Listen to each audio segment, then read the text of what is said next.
What's going on, everybody? Welcome back for another Hobby Pants this evening.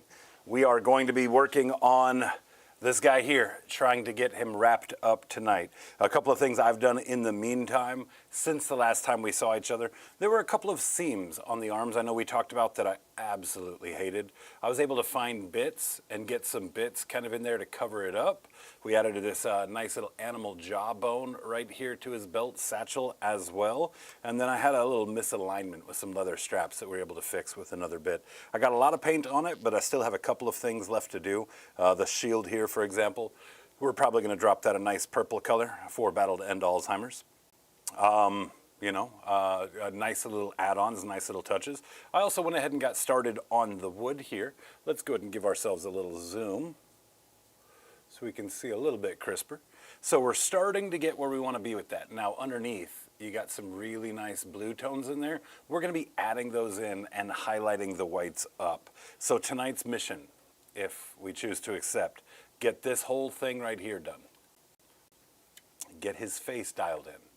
And then all the extra little bits that just need touching. If we are successful, then by the end of the night, we might just be getting him put on this base right here. So wish me luck, as there is still a lot of work to do. That is why I'm getting started early here today, and why I might push a little late this evening as well. So big shout out, of course, to the sponsors. Two Thin Coats, this fantastic paint. You've seen this entire project. Artist Opus for the brushes that have been moving that sweet, sweet pigment around. Spray Gunner, of course, with all of their airbrush and airbrush accessories. And last but not least, of course, the Exemplar Wet Palette. You've seen that a whole bunch. Also, painting handles you've seen here and there. Those are all Game Envy. So big shout out to these guys that are, backing the Goblins for our goal of making content for you folks at home. So without further ado, let's go ahead and just jump right into it. I think the first thing we're going to do is continue where I left off the last time I was sitting at this desk here, and that's on the wood handle for that mallet. We got a little extra water in our wet palette. Let's deal with that real quick. Definitely appreciate you guys tuning in. And make sure that if you do pop in and say hello, that you do actually say hello. Hit me up in the comments. Let me see you guys out there. I'd love to say hello back. Love to know who's hanging out with me watching. Of course, this is just a reminder for everybody here. This is a donation being put together for the raffle for Battle to End Alzheimer's. So it's absolutely incredible to be able to do something for such a worthy cause. Big thank you again to JC and all those Legion of Wargamer guys, that have really are the ones spearheading this whole event. And it's an incredible, incredible thing to do with your time and energy. I'm absolutely, absolutely honored to be involved. So we've said our hellos. I'm going to get rid of this guy's face here. Wrong button, but we're back. Going to be a little bit of a shaky cam tonight. We're working on getting it solidified, getting it, structurally sound. But, we keep doing a dance to try and find the best angle for the paint for you guys. There's a lot of times our painting is disappearing off stream or off the screen here. So, bear with us as we finalize all of our locations for everything and get it going well.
Yeah, so that's kind of the plan. You can see all the purple, right? We're going to start working these purples in here. This stone, of course, looks like a stone. It doesn't look like an ice chunk. It doesn't look like anything crystalline. So trying to paint it up to be crystalline, might be a bit of a challenge. So we're going to just keep, some good traditional stone colors on there, and then really, add those purples through all of this different banding, to really have purple nicely represented. So what we've got here, just to tell you about my process to start with, I kicked it off, first of all, with dry rust brown to get the browns base coated in there. Then we highlighted that dry rust brown up with some Cerberus brown, and then of course final highlights of pale skin. Right, now from there, took a nice dry brush, ran it across the whole thing to really pull back out the whites, and then we're going to be layering in, like we've done underneath here, we're going to be layering some of this Space Wolves Gray contrast in to really give that blue grayish vibe that these trees tend to have, and we'll finally come back and maybe do a little bit of highlighting with a white or an off-white to really make it all pop. So we're going to start there.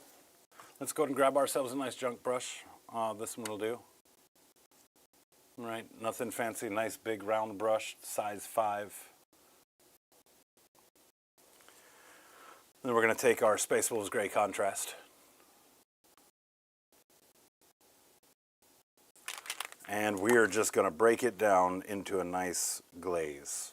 This is one of those processes that's going to take a little bit of patience. We're going to be doing multiple passes to slowly build it up to the colors that we want to. We need to take it far enough away from white. That way, when the highlights come through, they'll really punch. And you can see a lot of the surface of this really is just white. So we're going to do something about that here today. Let me get this out of the way. Let me get this out of the way. Give me just a little bit more working space on the desk here. And then let's see. I think we can bring it down just a little bit further.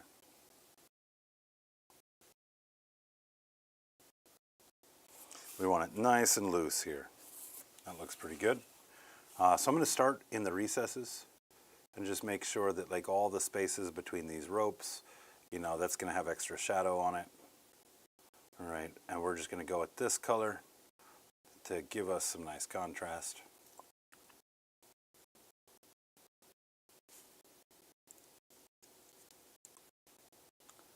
And we basically want this, like I said, thin enough to where if we make a little mistake, we can just wipe it off real quick before it dries.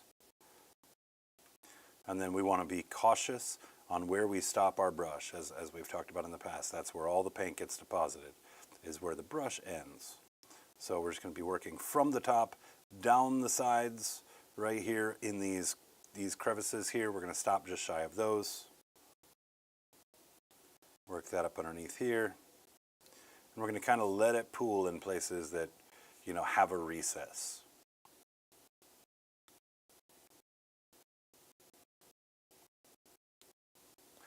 Definitely like trying to do the sculpts justice, right? Like this, that's been the challenge from the top of this, is that this sculpt is so incredible and has got so many details to it that, it just takes time.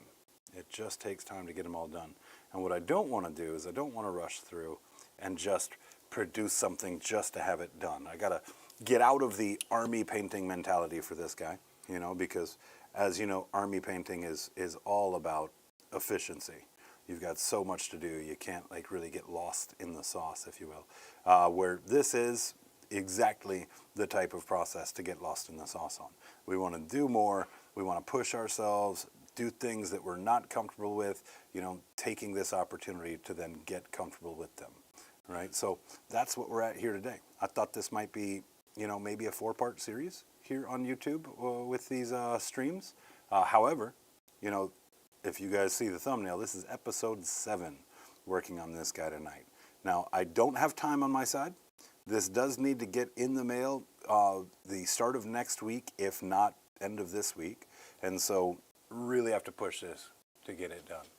Right, so, you know, that's what I said, we're getting started a little early. Might work a little bit late, but it's well worth it.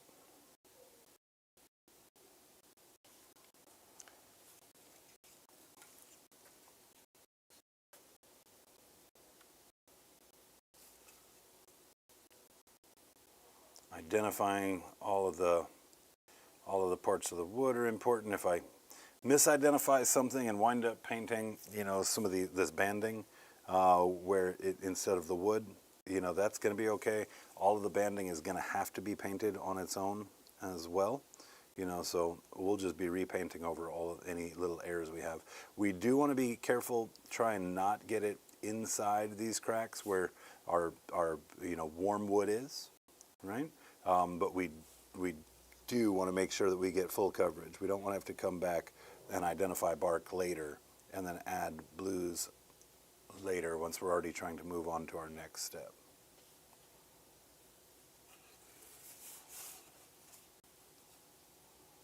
It's the same thing here. Start at the top, move down the sides.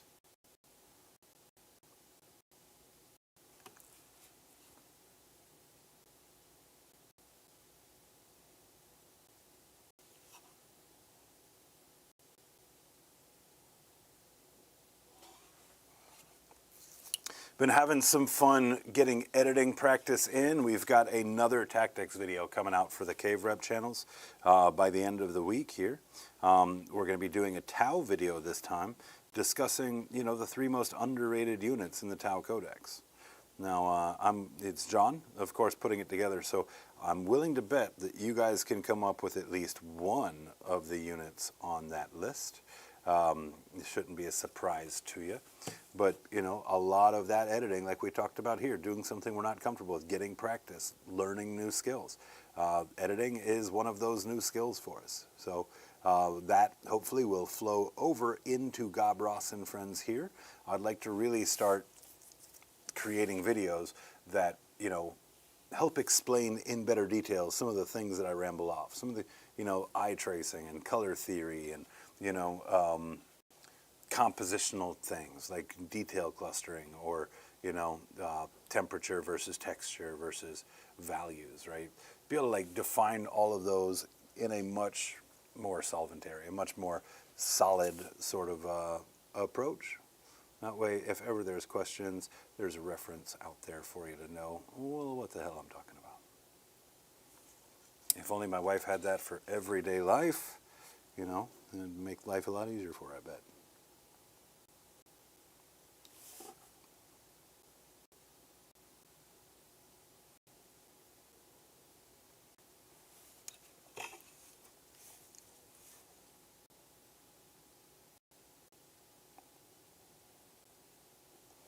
Again, pushing the brush down to the edges here.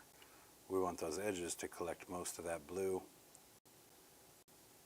You know, those edges, when they get highlighted with white, we want to have a good, strong contrast next to them.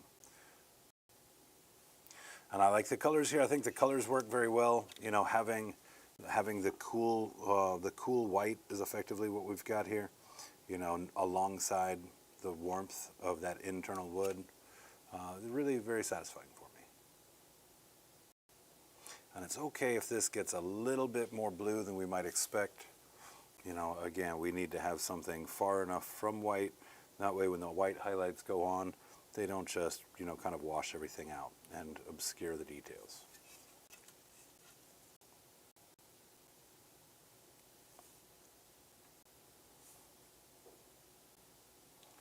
And multiple passes, but we do have to make sure that we let the stuff dry before we come back to it. So while that dries, what I'm going to do is we're going to take the top of this mallet right here. You see we've got wood branches out. They don't have any paint on them yet. We're going to go ahead and paint those up to match the rest of what we've got here. All right, see, that way you can see the full process of all the colors being applied. But what I didn't want to do is have, you know, this last project, us spend all the project on the one detail of like this hammer. You saw that last week. When we took care of the snacky dudes here, I expected, hey, maybe an hour to get them done, and it took damn near the whole paint session. So tried to get out in front of it, tried to get a little bit more value on the screen for you guys here, and also, like, help me hit this deadline.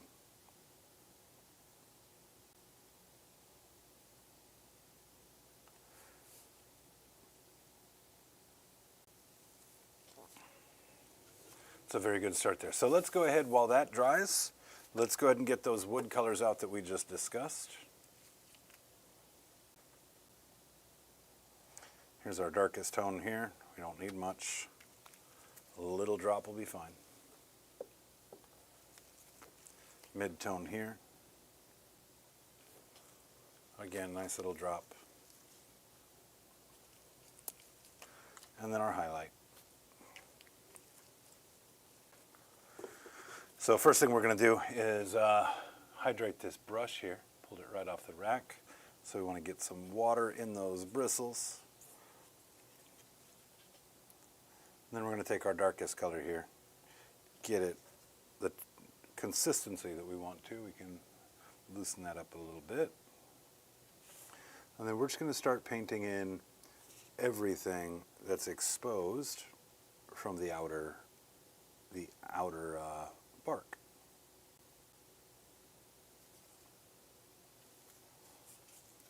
And then we're also going to take and run, let's get a little zoom in on here, get you as close as we can to it. We're also going to run in these places that the bark is cracked, we're going to run our paint down to fill those recesses.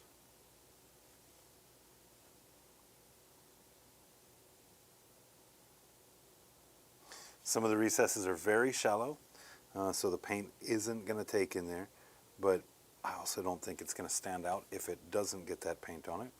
Most important part, of course, are the ends of this branch right here. Those really need to have the proper color on them to really sell the pop, right? To really let you see the difference between the outer shell of the tree and what's cooking just beneath that surface. Not too long of a process, for sure. We were able to get it done fairly efficiently last night in a fairly small amount of time. And that's what you're going to find too, is that, like, a lot of times if your colors are good, if you're making good decisions on the colors during color selection, then the behavior of those colors as they interact is going to do most of the work for you. So we don't need to worry about like doing some crazy blending or anything like that. We just want to make sure that our color theory is on point and creates those opportunities. This has been a fun experiment. I didn't want to do something normal, just the normal fleshy giants you see on like literally all the reference images I was pulling up. I wanted to do something unique and creative, that would stand apart from a lot of the other Gargants you've seen. That's one of the biggest pieces of advice that I've given to people throughout the years judging paint and, giving feedback on such things is, your color theory needs to be sound. All right, the most important. And try something different. If I'm judging an event and I've got 100 people who have brought in armies and brought in display boards and are competing at that level, it's important that your model has something that's not going to be easy to forget, right? Something we can call it undeniable, right? It has to have something undeniable about it. If it's a traditional paint scheme that I may have seen hundreds of times, it's going to be a lot harder for me to remember what made yours so special. So going a route like this, blue skin, making them a frost giant, is also had that in mind, right? I want it to be memorable. I want to differentiate myself from all the other pieces that people may have seen. There's not a whole lot of wood in this area here. Now, a lot of times it's better to paint the deeper thing first, right? So in this case, that stone mallet head, well, it's got what we're probably going to paint up as copper banding around it, right? It's got what looks to be a cloth or a leather banding around it as well, you know, and so that rock would be the deepest surface in that traditional sense. Now the techniques that we're using are going to make us reconsider that. So for this, for example, we want to get in here and dry brush the white back up once we've got everything where we want it. And in doing so, right, there's going to be a lot of kind of extra paint getting distributed around the model as that dry brush gets to work. So no sense in painting the stone only to have it, you know, need to be repainted or touched up after the fact. So think about that with your order of operations. I think that's one of the biggest pieces of advice I can give you for efficiency. You have a big project you need to get done, right? Well, you know, figuring out the proper order to do thing, you know, can save a lot of time without just dumbing down the paint techniques that you're using.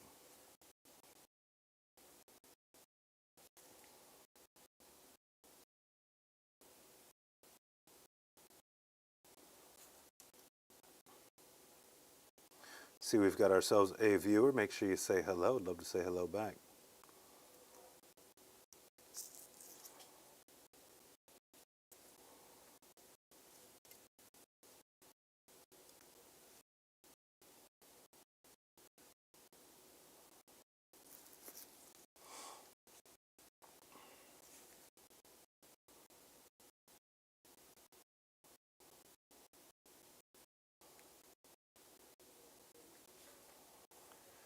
Give me a chance to type. What's up, white chocolate? Nah, man, I'm watching you. I'm watching you. Thanks for tuning in, brother. Great to see you, as always.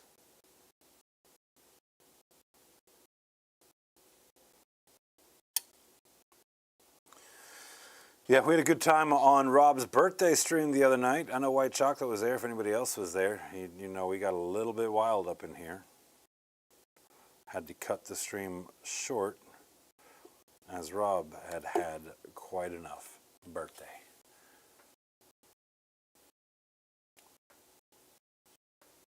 Okay, just doing a quick check, make sure there's nowhere else. I guess I can see up under here. There's a couple of little spots. Or if we can get some of that nice orange to stick, it'll add value. Let's follow this crease down. And we are overpainting a little bit, right? These narrow creases that I'm getting into, I'm totally okay when that hits the bark on the outside.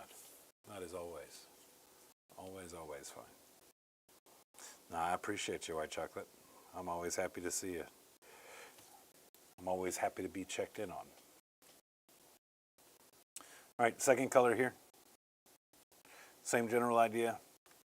We're going to go a little bit looser with it. Make sure we keep our brush tip sharp. And then we're just going to start adding a little detail here. So this is easy to obscure. So what we're going to do is we're just going to grab little pieces at a time. I want to try and keep that dark orange between the light orange here.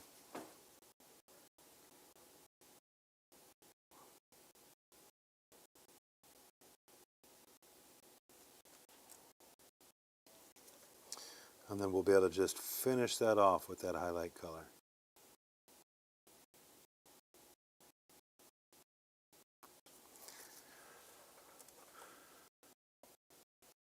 I don't know that he's ever been able to keep up with Julian. He'll tell you he can, but you know, Rob is a confident dude. I admire that about him. But Julian is well practiced. And I'm putting my money on the guy that gets the practice, you know?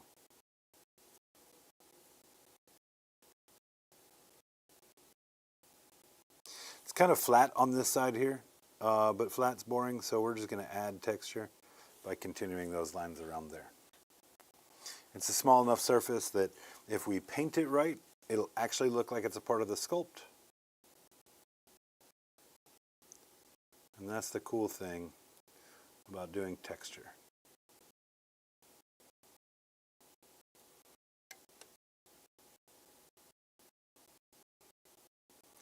Watched my guy Jose Da Vinci paint fur on a rat the other day, and really inspired me.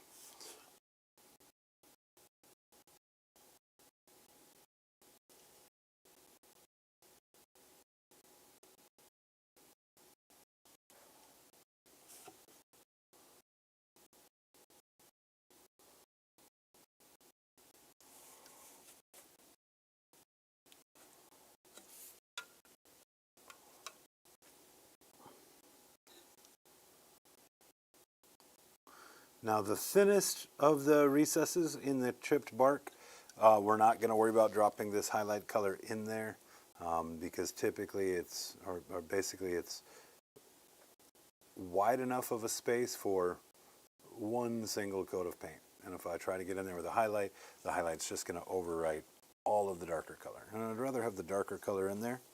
So we're just going to forego those lines while we work on the exposed bark directly.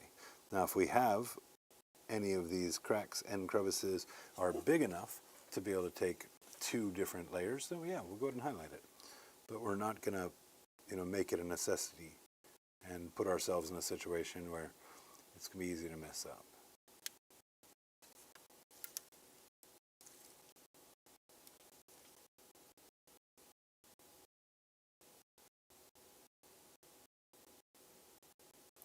Because it's loose, also isn't getting great coverage. Hey, thanks. Thanks, White Chocolate. I appreciate that.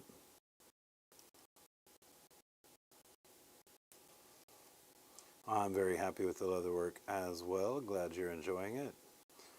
Definitely something I'll do again. And it was one of those examples of a thing that, I might not normally do, and it could be perceived kind of as the hard thing, which is why I did it, right? Sometimes you want to just do the hard thing. Get your mind out of the gutters.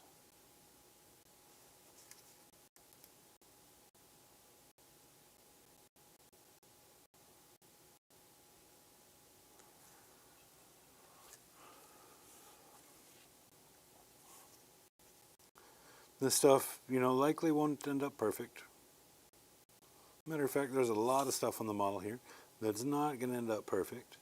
But if we do our job well, we'll have enough interest on the model that a lot of your small imperfections, something short of like a Golden Demon Judge, shout out Adepticon this weekend, right? They're going to pick every little thing that's wrong with it apart, right? They're judging the highest level of painters in the world, right? So I would expect that from them. But our base audience, right, the typical person who's going to experience this work out in the wild, if we can, kind of keep them distracted, it's like a miniature painter's version of like two-hand Monty, right? If we can keep them distracted with all of the different things to take in, well, then maybe they just won't have time to find the flaws.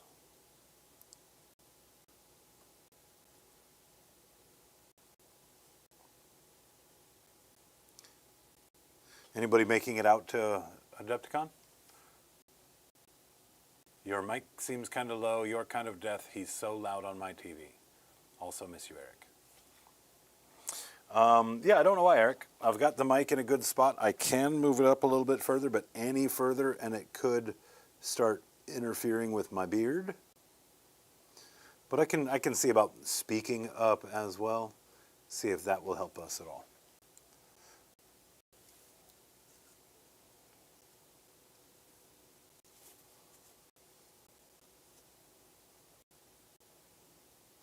Also, what's going on, Eric? Thanks for tuning in, brother. Great to see you. Another one of those award-winning hobby goblin painters. Another great example, too, of like kind of diametrically opposed art styles. Me and Eric definitely have our own ways of translating color onto models. And I can assure you that one is not better than the other.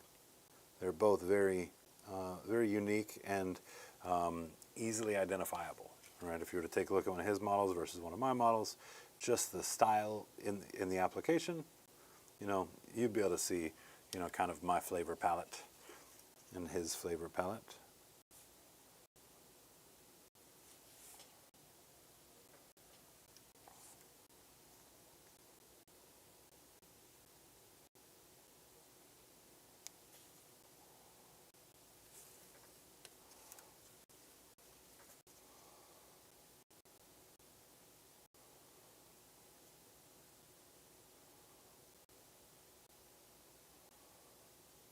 Yep, just coming back, hitting especially the high spots, and making sure we've got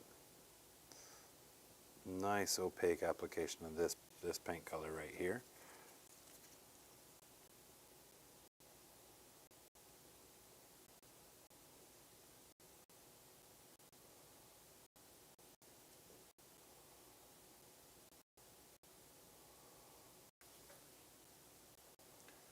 What's going on, Luke? How are you, my friend?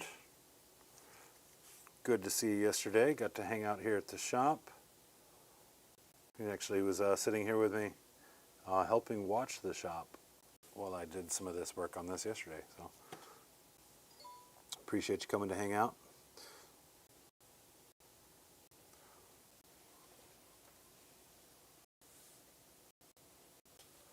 How's the focus there? Focus looking pretty good. This camera's so jumpy right now.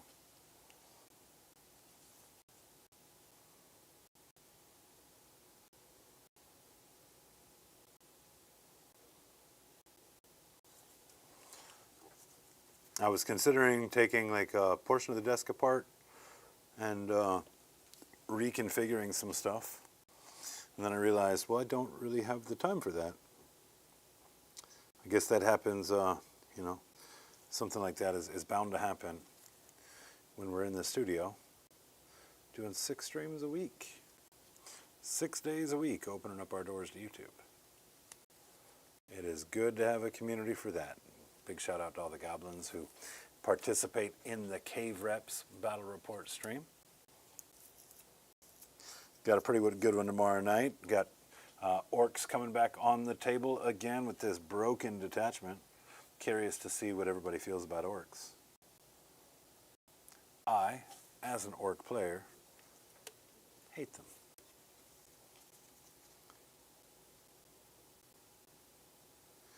You know, some people, you know, probably like it when their primary army gets like a broken detachment.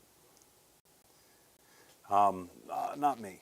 I want a good balanced detachment, don't get me wrong. I'm not sitting here virtue signaling that I only want to play weak armies and other people. That's definitely not the case. I like weak armies about as much as I like overpowered armies. But I just know that like when there's an imbalance in it, people aren't going to enjoy that game as much. Like if I'm out there playing, you know, an army that's overpowered, chances are my opponent's not going to have a very good time. And if he's not having a very good time, or she, it makes it a lot harder for me to have a good time as well.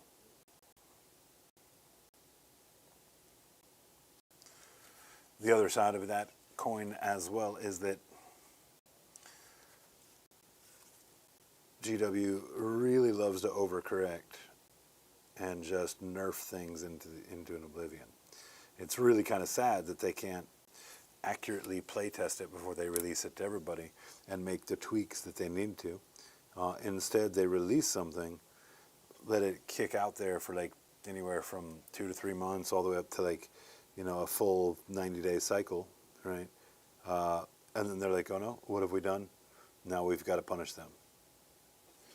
Well, we didn't write the detachment. We just played it.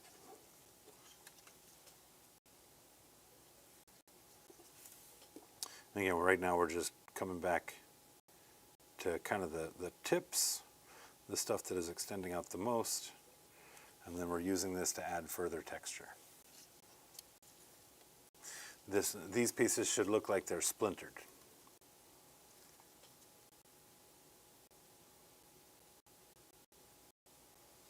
That is what we're going for here.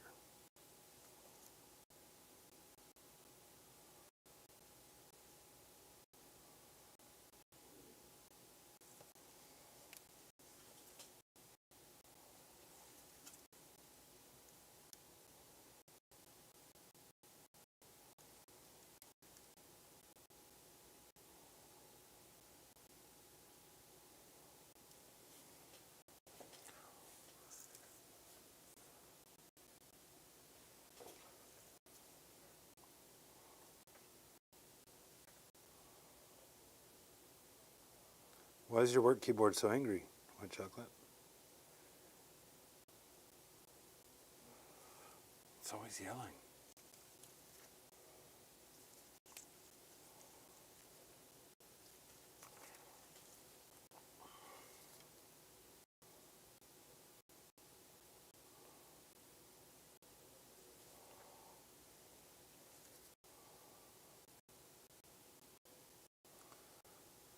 We're just trying to highlight very specific things.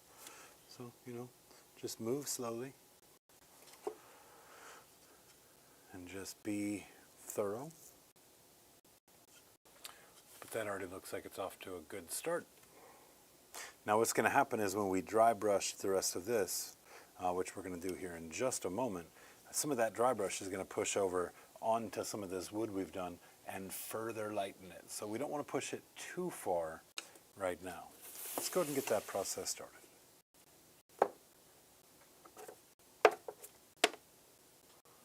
All right, go ahead and just dunk the finger in some water. Moisten our little dry brush palette here. Run my brush in it.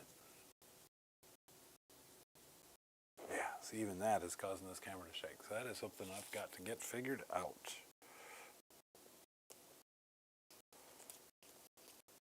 I'm going to go with Trooper White. Trooper White is a little warm, very, very subtle warmth to it. White Star is a very cool warm. Right? Both of them serve the purpose of neutral about equally as well. So let's go ahead and I want to keep this off of the hands there. The hands do have pretty close to a final coat of paint. I don't want to interfere with that. I'm willing to go over and hit the rock. That's okay. Don't mind that. Adding extra definition to the rock won't hurt it. We're going to be getting all that paint on it here soon.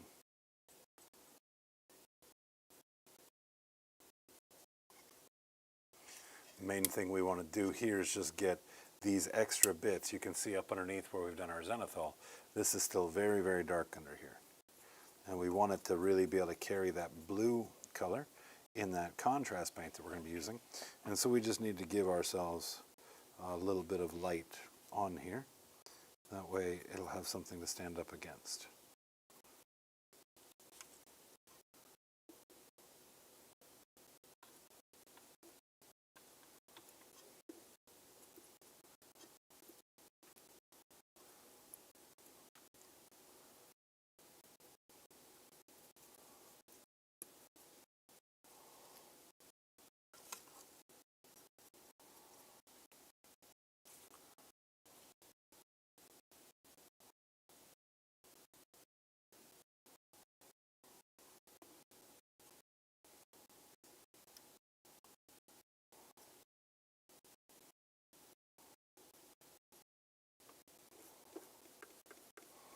Yeah, look, you always got to check first, man.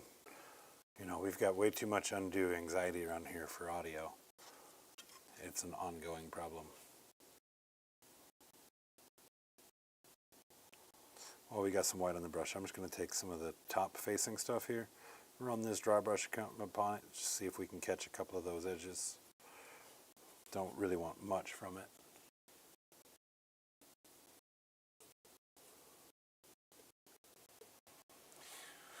Well, talking with 3 good friends here in chat, that's fantastic. I do see we've got 8 people that have tuned in. Make sure you say hello. Love to hear from you.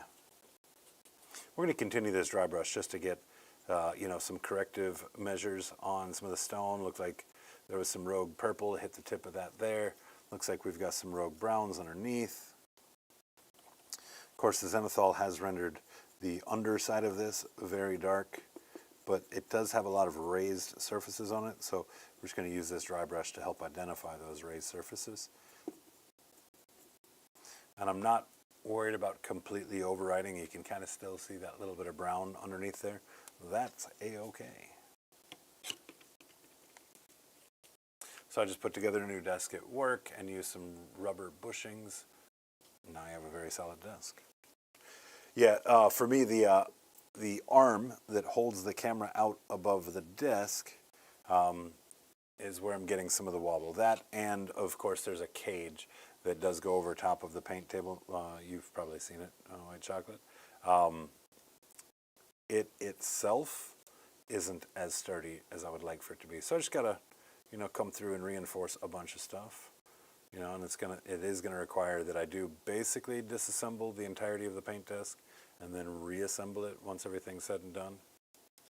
Julian's really good about helping me with that kind of stuff, but the only real day that I could maybe do it would be a Monday. And, well, we do our wake and make on Mondays. So the first half of the day, the desk is at use. So it's being used. So, okay, well, that looks pretty solid on there for now. Let's go ahead and get this brush fairly clean. I'm sure we're going to be coming back to it at some point for something. Hydrate.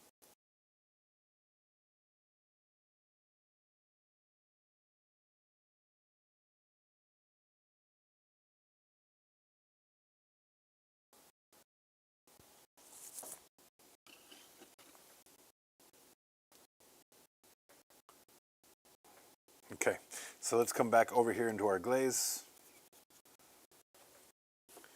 And let's start working that onto these top pieces here. Get that nice blue-gray really reading through here as well.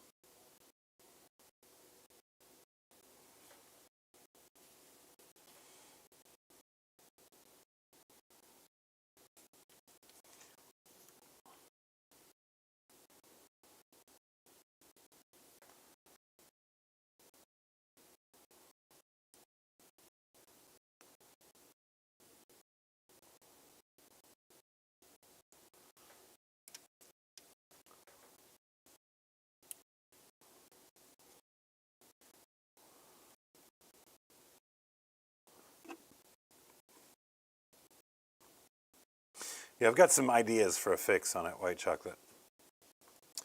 Just got to get the time together, right? And for reference, I talked about video editing. I've got an 8-minute video. That tactics video is going to finish out right at 8 minutes or so, give or take a couple of seconds. But based off of the length of it, it takes anywhere from an hour and a half to 2 hours a minute in editing, right? So I'd say this one I'm probably going to get done in about 12 hours or so behind the desk editing. But it is no small task. So every time I talk about, I just, need to have time for it. Oh, it's easy to go back and figure out where all of my time goes. Not to complain, I could be forced to spend my time on much less interesting stuff, so definitely don't mistake my messaging there.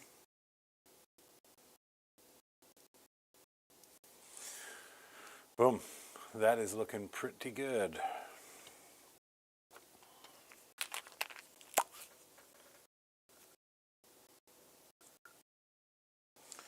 go ahead and reload this wet palette a bit.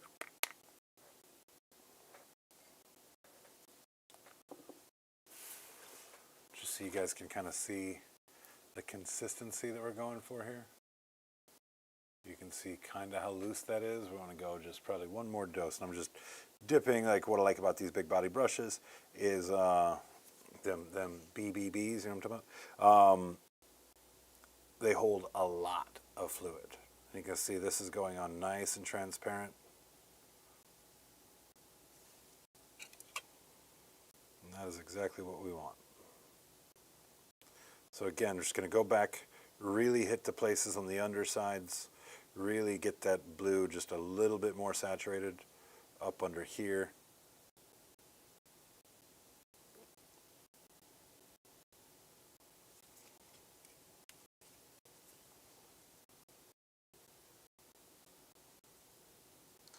And then the top, we're not going to do as much for.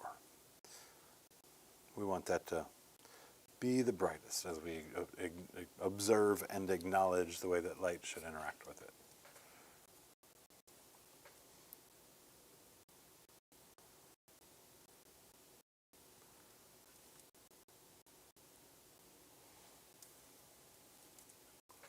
Got to drive home. If internet's playing nice at home, I'll be back on. If not, I'll watch the rest tomorrow morning at work. Miss you guys. Definitely hope the internet is good for you. I'd love to see you again. But no, definitely thank you for stopping in and saying hello in the meantime.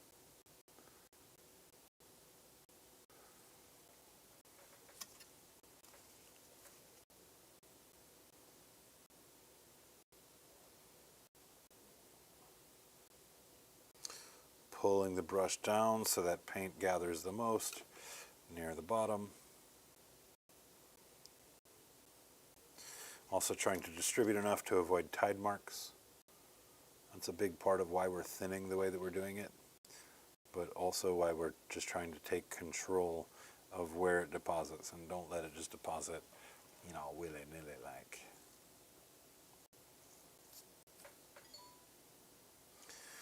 All right, definitely not something hard to do. Matter of fact, I've got this just about ready to leave that handle alone long enough for it to find its footing and figure out what it wants to be when it grows up. It does look like under here. We can use a little bit more right here.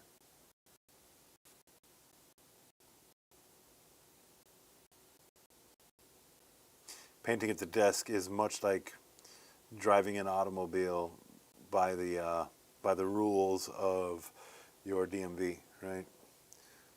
That camera is like our rear view mirror, and like every 30 seconds, I've got to be looking up and seeing, am I in focus? Am I in the shot? You know, a little muscle memory will kick in at some point, and that won't be hard at all. What's going on, William Payne? How are you, my friend? What did you think of Rob's birthday bash?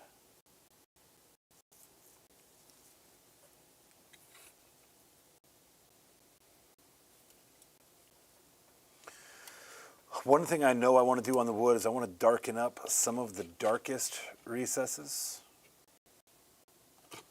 What we're going to do is we're going to take some Gargant fur. This is a brown that leans towards red. So not only are we going to be able to add darkness to the piece that we're working on, but we're also going to be able to add even more warmth to it.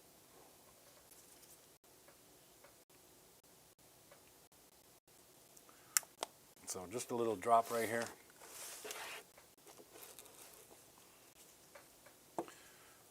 And then fully loaded brush with water. See, it's got a drop just hanging off of it. Boom.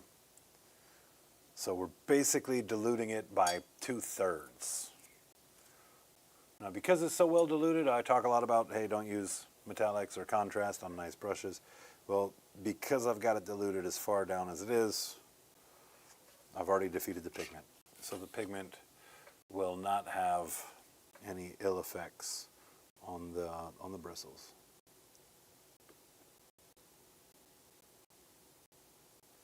It was definitely a good time. Obviously, the aftermath wasn't the most fun part of the evening for Rob or for myself. You know, having to clean the studio up, you know, because, well, a bit of a mess was made. That's a bit of why we had that emergency stop after the after action report and didn't get to the vibes. Yeah, we had a little bit of a flood warning in here.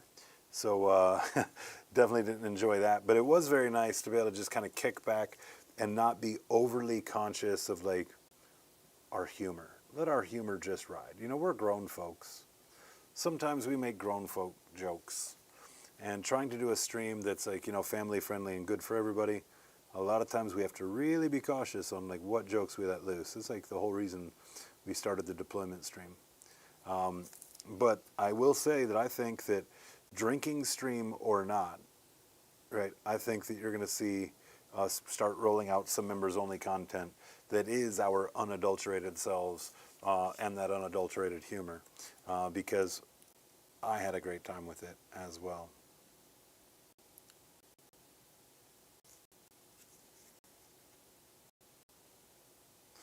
And you'll never catch me playing on a drinking stream. I'm just going to put that out there right now. It is never going to happen. Never going to happen. You know, I've been joking Rob for being a lightweight and whatnot. But the truth is, I would have tapped out round one. I would have tapped out. So early in the game, I don't even know if I would have taken a movement phase. My movement phase might have been to raise my white flag. So kudos to those guys, for sure.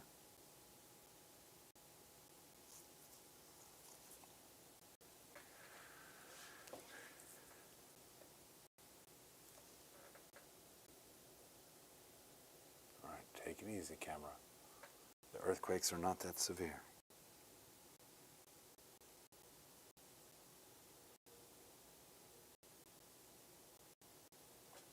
So yeah, the big thing in this, I'm just trying to really get my shadows accentuated, right? That will also really help when we start with the highlighting with the white. If it can be up against something that has got a good richness in the darkness, it'll punch more. And of course, a properly placed shadow adds depth to the mini, right? These are, this bark, for example, is barely raised off of the surface that's underneath it. And so by pushing the shadows even higher, it makes that bark look thicker and like it's standing up further, right? That's what we want. That's what we're going for here.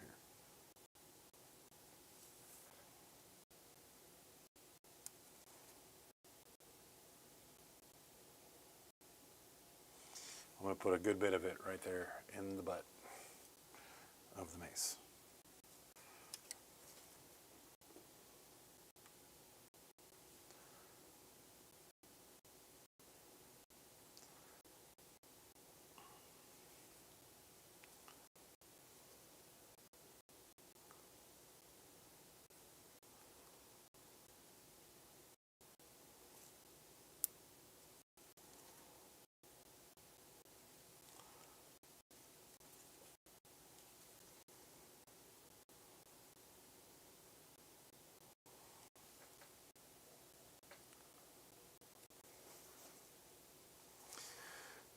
Yeah, well, I mean, look, the stream did go according to plan.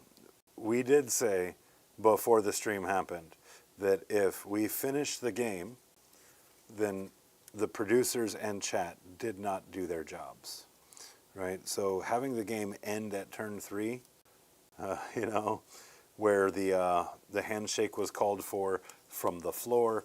Happy birthday, Rob. Rob might feel a little bit victimized. And I say might because I talked to him today, and I'm sure he does. But that's fair because, well, he was. You know, birthday spankings are wide and varied in how they can be applied. And, well, he just got spanked with a Jack bottle. That's not a big deal.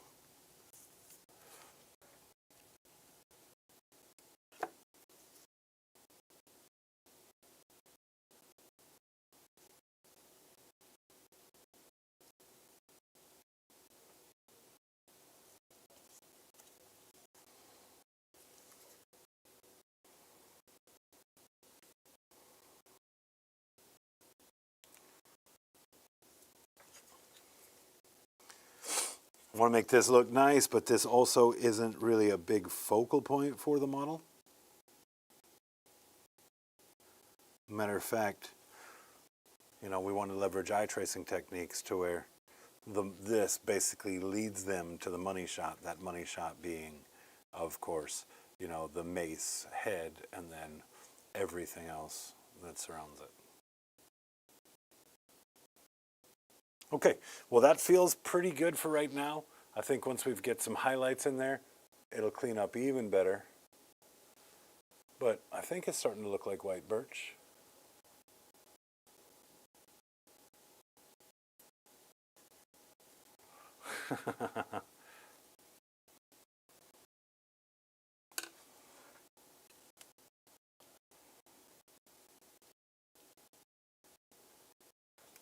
All right, while that sits, let's start blocking in our purples that we're going to be using. Amethyst Rain.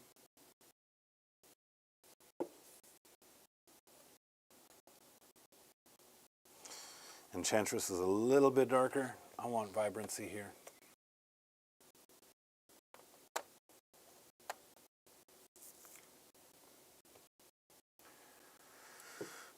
It's going to finish on magenta.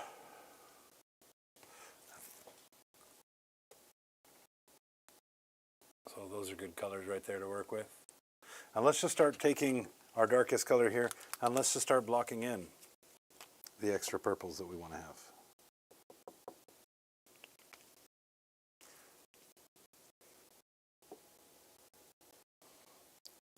We might want to go a little darker than that to start with, as a matter of fact.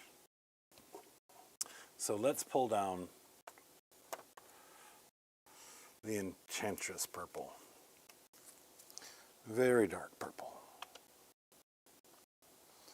What's funny is it's actually not that much darker once I pull it out of the bottle and look at it alongside.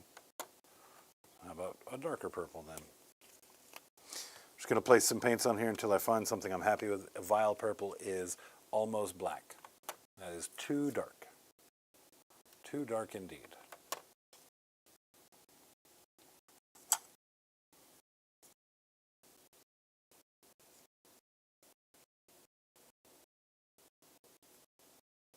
Nice army painter brush I got from Cherokee.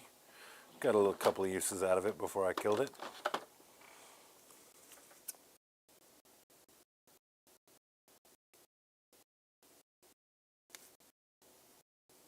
So we're just going to take these hairs that clearly don't want to be on this world anymore.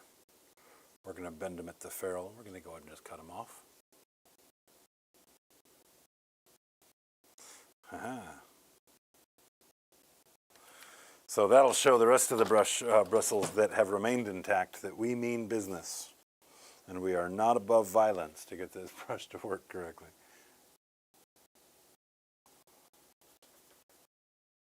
All right, I'm going to get started with this Enchantress here. And it's a little bit looser than I wanted it. That's why we just apply that water not to the big pile of paint, but just to those edges. That way we can always go back to the body of the paint and thicken it up a bit as we go.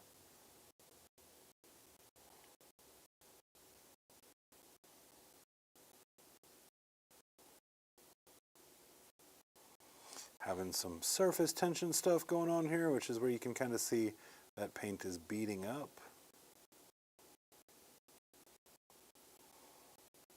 Once this has an opportunity to dry, it will create a bit of tooth on the paint, and then that will rectify that situation. So we're just going to get paint on here, let it do its thing in the meantime.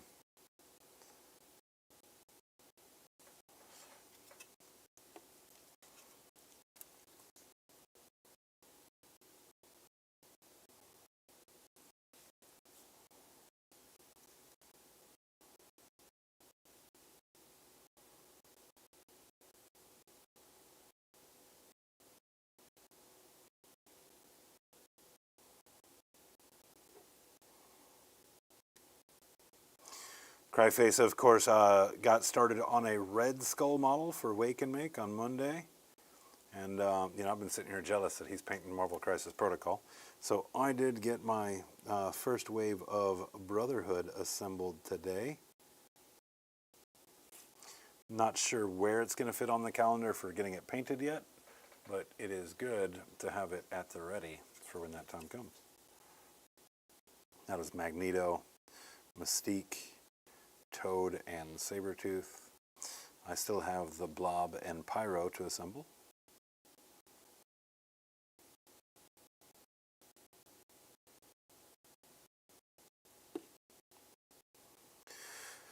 And I gotta say, the assembly part wasn't that much fun. A couple of really problematic pieces, especially on Magneto.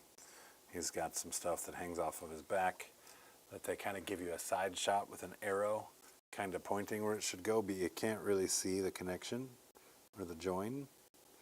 And the sculpts, a lot of times the sculpts have like kind of a shape that the two of them fit together in a very particular way, and it becomes like once you find it, it's pretty obvious, like, oh, this goes here. Well, that didn't. That didn't. It was just like, yeah, glue this piece somewhere back there. Well, all right.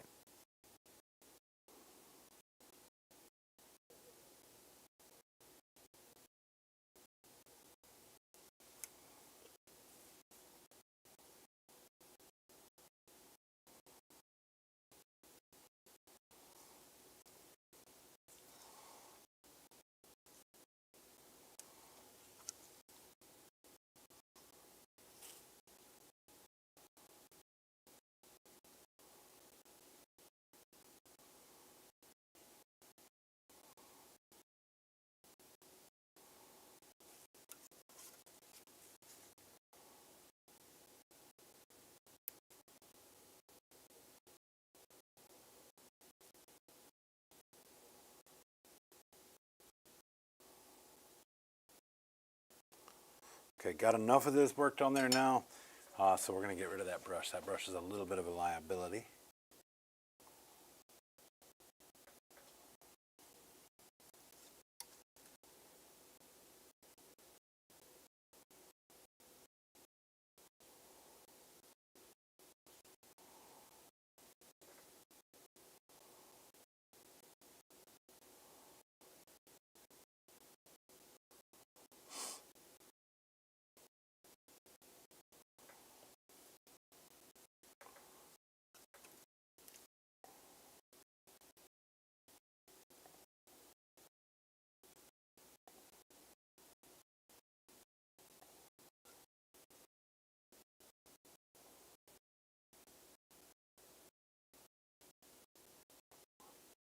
So I think the first pre-recorded videos that I want to do are, again, educational videos revolving around a lot of the terms that I use.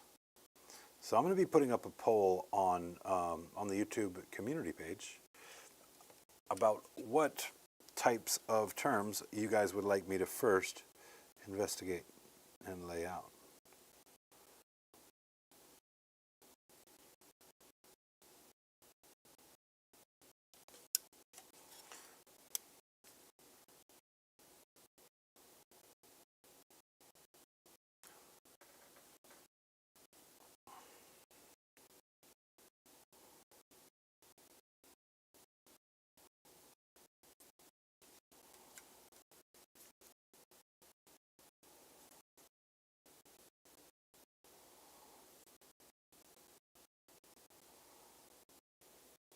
And we're just looking for full coverage here. Just trying to make sure we don't have any holidays that are kicking around.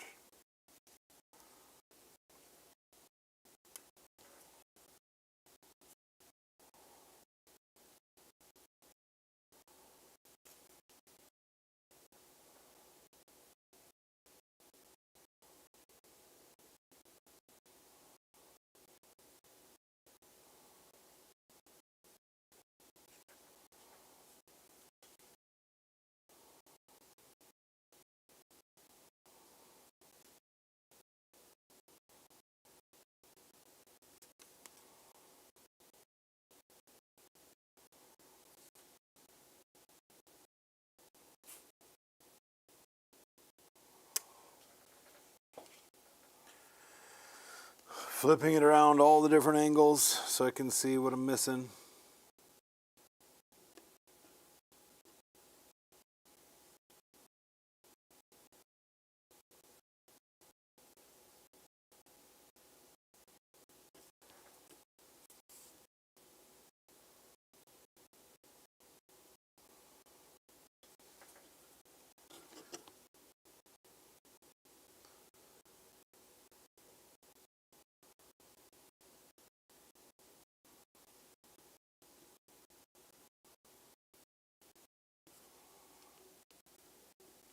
Can I make up terms that sound like they came out of the Urban Dictionary? Well, I mean, you can do whatever you want. But obviously, I'm probably not going to make a video out of anything that you say that I might have to go Google. Because if I don't recognize a word that you say, I'm not even Googling it. I'm probably better off not knowing the word. That's the difference between me and Julian. Is I'm okay not knowing. A lifetime of a friendship with you and Julian, still just can't say no, even though he knows it's going to take him to a dark place.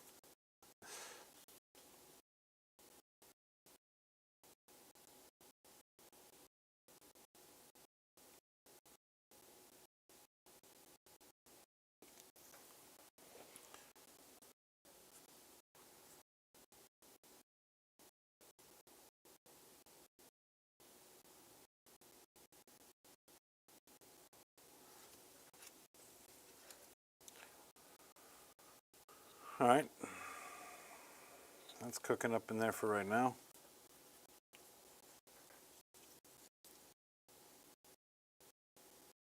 And we're just going to get these base coats in here because I actually want to paint the rock before I do all the layering on here. This is one of those situations where this is going to be easier to paint after the fact than to have your to do the paint this all up, do the rock, and then have to come back and do a considerable amount of touch up. So if the touch up is just reapplying our base color, that's easy. That's no problem.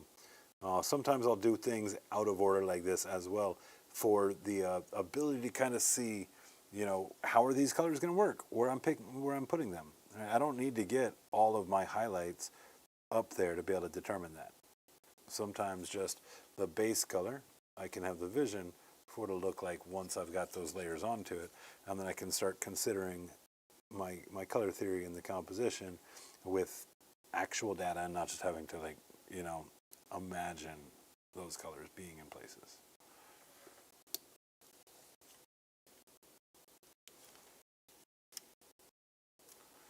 Okay, that wraps around here as well.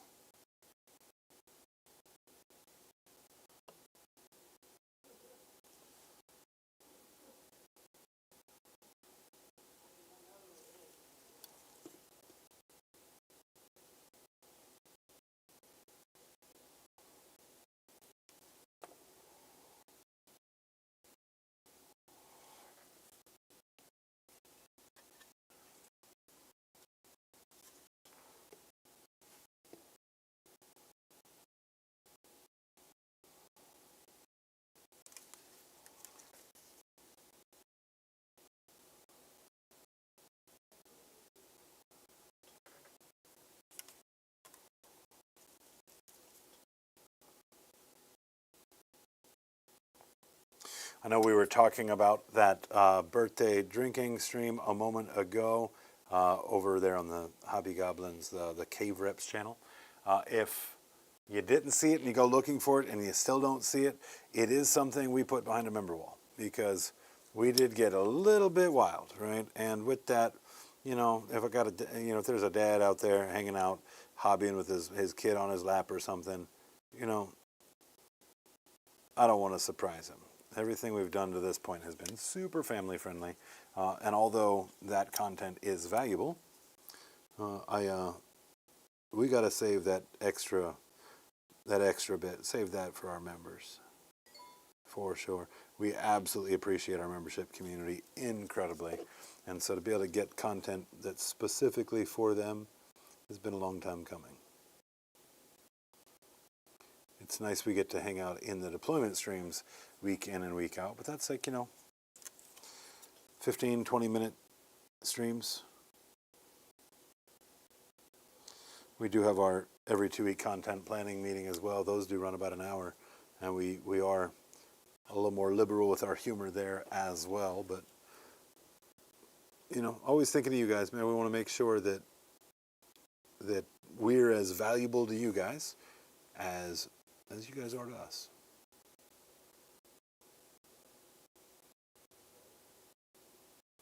After all, YouTube videos mean nothing if there's not an audience for it.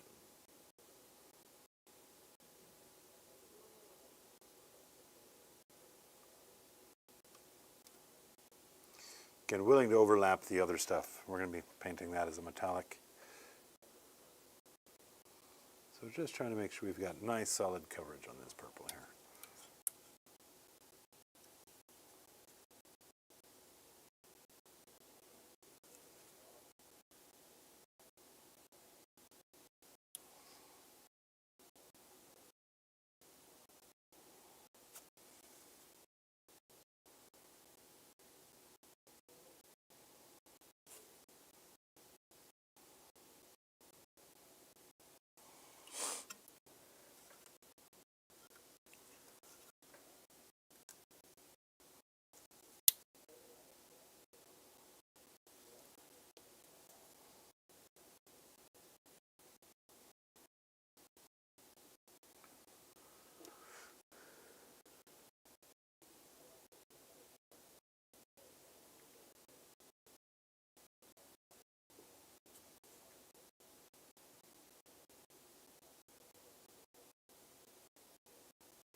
All right, coverage is good.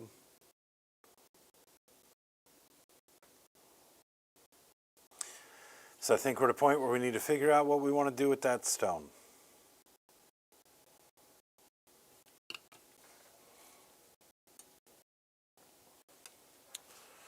So let's ponder it.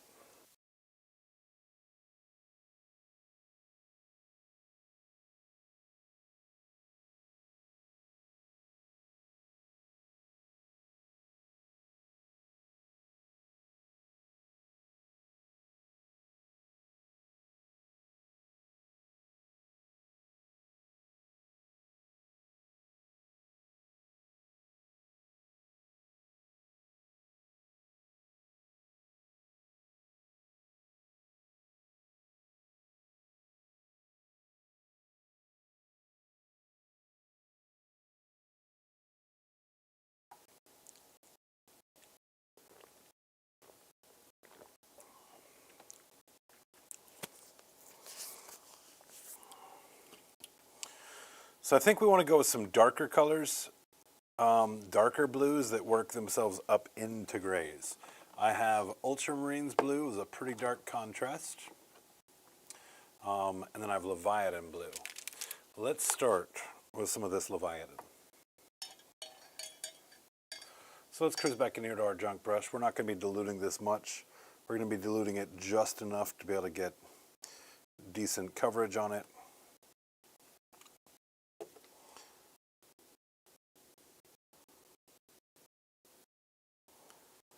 And this way, like as we work our grays into it, they'll have some sort of, color underneath it. And it won't just be like kind of grayscale. That's a mistake I see happen a lot. Is that, people will take something that's supposed to be a gray and just paint, shades of gray over top of it. But when you look at a stone in real life, there's a bunch of colors that are all working alongside of each other to create what you're seeing at any given time. Not just how the light is interacting with the shape of it, but also you have to think like there's sediment. When he's done with this club, he probably slaps it on the ground, right? And there's going to be dirt rolled up into it. Depending on what type of gore factor we go with, there might even be like the remnants of the last victim, here on it. Maybe that dude hanging out of his mouth, for example.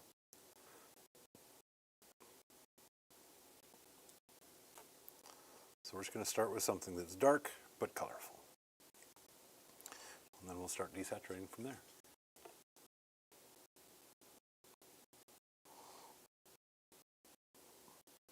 So what do we have? Wolves tomorrow versus orcs. And it'll be that new DACA detachment. Eric, you said you're not afraid of that Stompa, huh?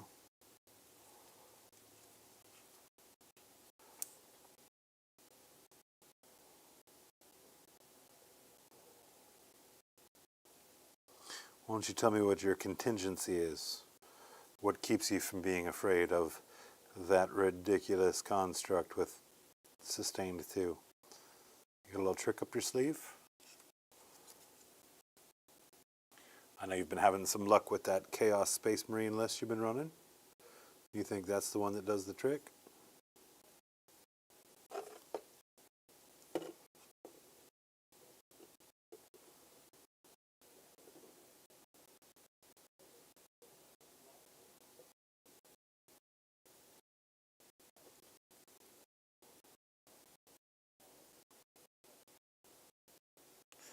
I'm going to go back over anywhere where I can see that it's pooling.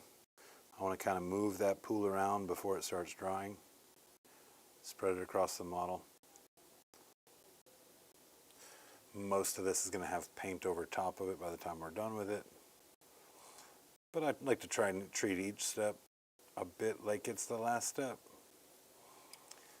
That way I don't have too tough of a task when it comes to getting it cleaned back up later. All right, so this is an interesting angle here.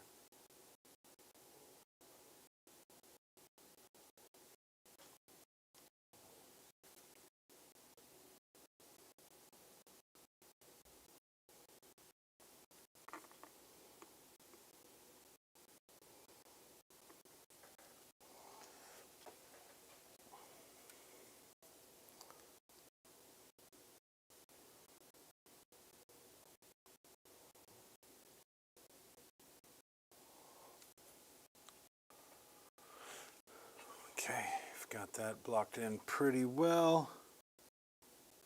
Just one last pass, make sure that we're not missing anything.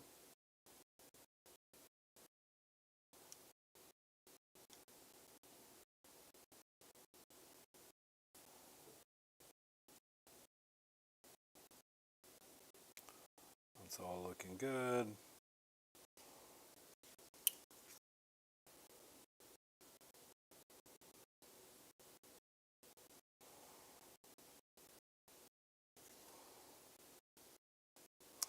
That's all dark under there already, and I don't want to risk getting this blue on that wood we painted.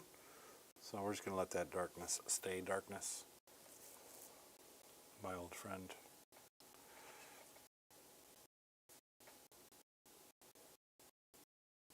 Okay. We are going to have a lot of let that dry moments this evening. So while it does, let's go ahead and start working our rope work that's on that handle there. That's just another quick layer. And we're going to be using this ambush yellow here. Fairly desaturated, you know, as you've seen in the previous videos. We'll probably highlight that just a bit with a lighter color. And then, you know, come across the top of it with that, that green contrast to tint it in the same direction of this other rope work here.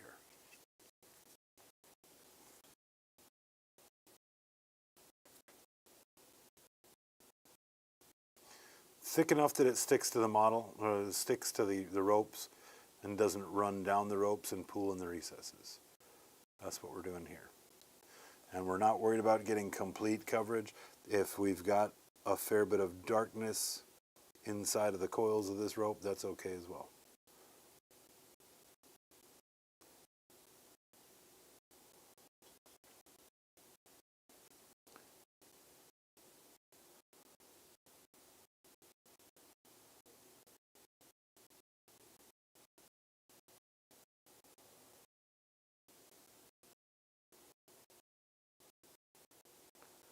And parts of this are looking pretty good, but the bulk of this project right now, we're making our way into the ugly phase, right? So we can then climb out of the ugly phase.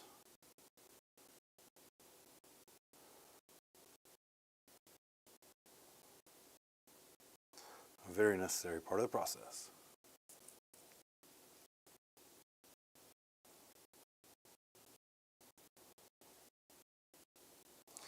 Yeah, I mean, just the level of detail they baked into this sculpts right here. I don't know if you can see it.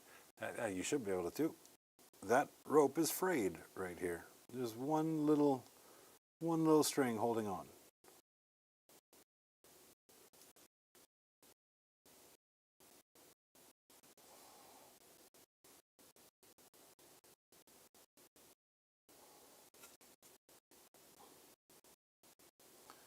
And that's one of those details somebody probably won't notice until their second or third time actually looking at the project. Same thing with that broken thumb on them snacky dude's hands.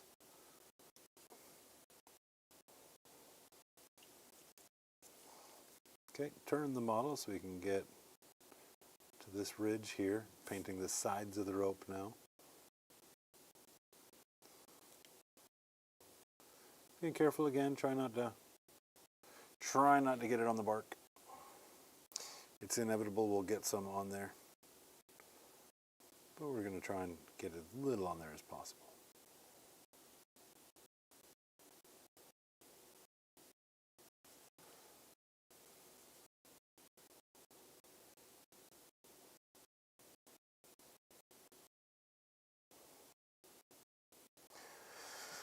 Now, I understand that JC also shared this with the Alzheimer's Association, and they may or may not have been blasting across their social medias to talk about this project going on tonight.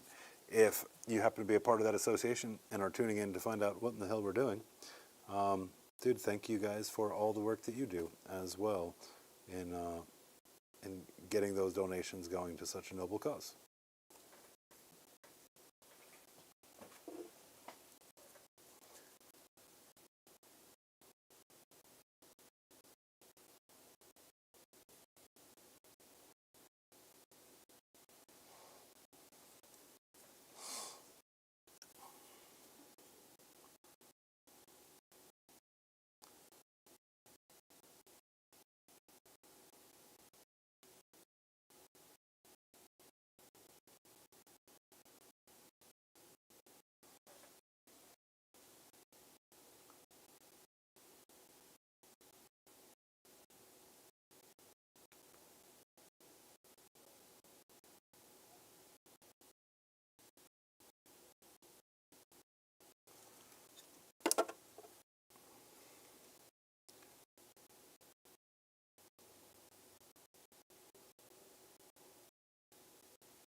As always, make sure you share this with your friends. You got people that you like to paint with or compare paint with. Make sure they know we got this little party going on here right now. One of the greatest rewards from this, for me, would be just meeting additional people that are at various stages on their art journeys. Seasoned painters, newer painters. Everybody has something to offer, regardless of your level of skill or experience.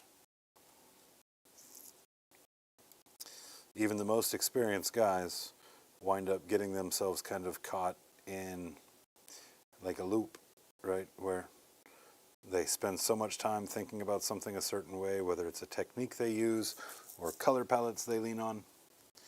Having a third party there to kind of slap around some ideas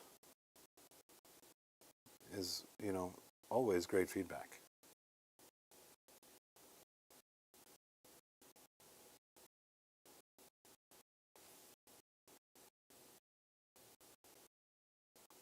And if you've got a piece that you're working on and you would like some feedback on it, be sure to hit us up in the Discord. I am happy to spend a few moments with you and give you some practical feedback on the different things that you're doing, if you are so inclined. We actually have plans to start doing some of that feedback live on these videos here for those people that are so inclined. If you feel like you might be one of those people, once you've joined the Discord, of course, link in the video description. Once you've joined that Discord, you want to look for Hobby Pants Feedback. If you post it on that tab, I'll give you feedback on it. If you post it anywhere else, you'll need to request feedback to get it. I don't dole out unsolicited feedback, because the last thing I want to do is take somebody who's got something they're super proud of, maybe first piece, maybe one of their first pieces or whatever, and I don't want the feedback to translate into the work they've done is not good enough. You have to remember, whoever you're showing the work to, whoever you might be giving you feedback, those are not the people that set your terms for success. You set your term for success. Identify your goal, right? Even if you know that there's still room to grow, right? I've got room to grow, just like everybody else, right? So, but you've got to determine what makes a piece successful or not. And if you base that off of other people's enjoyment of the piece, well, that doesn't really account for people's different sensibilities and the types of things they like to look at, or the types of styles they like to paint in.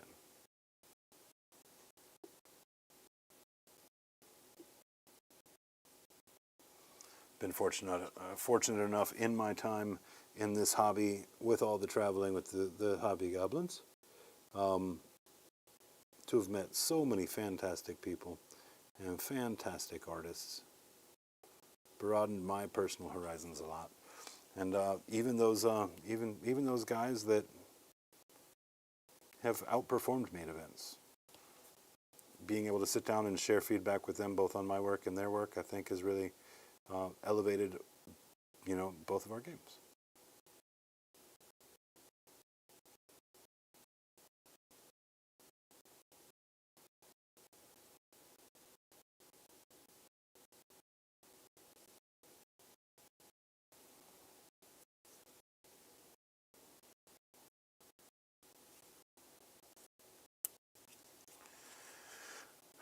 Just a little base coat on there. So many different angles to have to hit, though.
Can't see what I'm painting. Yeah, they are tough to film. Sorry, we're working on those ropes right here along the side. Lots of having to turn the model and do varying angles to get those covered. So much more of it should be in frame for you. While that all settles in there, we're going to let our hands breathe for a moment. We're going to stand up and do our stretch. I got this one started at 6:30 tonight, so at an hour and a half in, again, you got to take that time to stretch.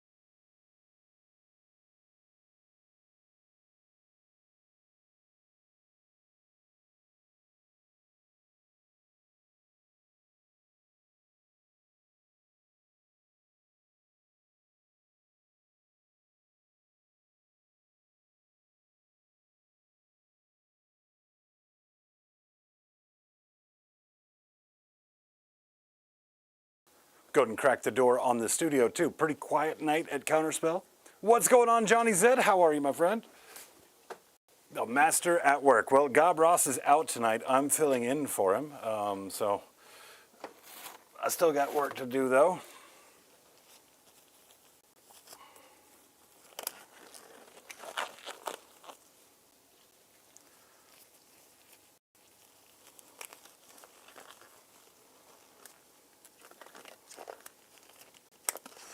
Hands weren't completely dry, so struggling to get the glove on. Inspection time. There we go. All right, necrosis green wash, 2 thin coats. That's what's going to finish off the ropes for us. Go ahead and get that on the palette. First, I'm going to take just a touch of this white.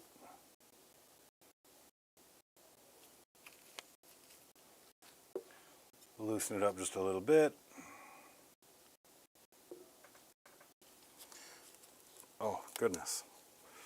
There we go. A little better. And then we're going to take these top surfaces here, and we're just going to add a little bit of surface highlight to the ropes on the top side of the hammer. Should be nearly unnoticeable, right? We're going for subtle here. You want to make them have a close inspection on it to be able to see the work you've done.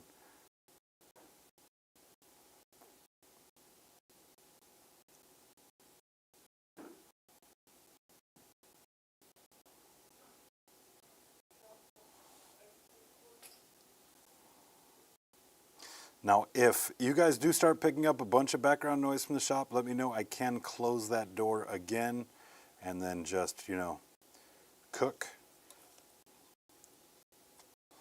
All of our battle report nights, there's almost always people in the studio. So being able to open the door is not something that happens frequently.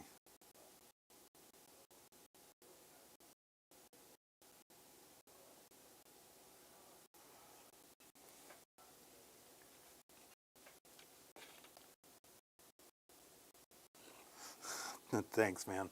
I appreciate that. I just noticed the basing solution you've got. I love it. Yeah, he's got 2 different shoes on. 2 different shoes. I needed him off the base so I could do the base up for him. And, well, he wasn't going to stand on his own, so we had to get him them orthopedics.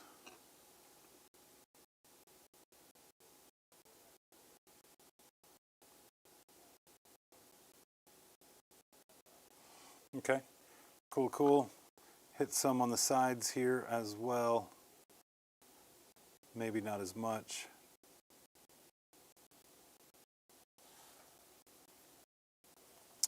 But no, I definitely appreciate the kind words, Johnny Zed. The goal for this piece is when I'm done, for it to be the best thing I've ever painted.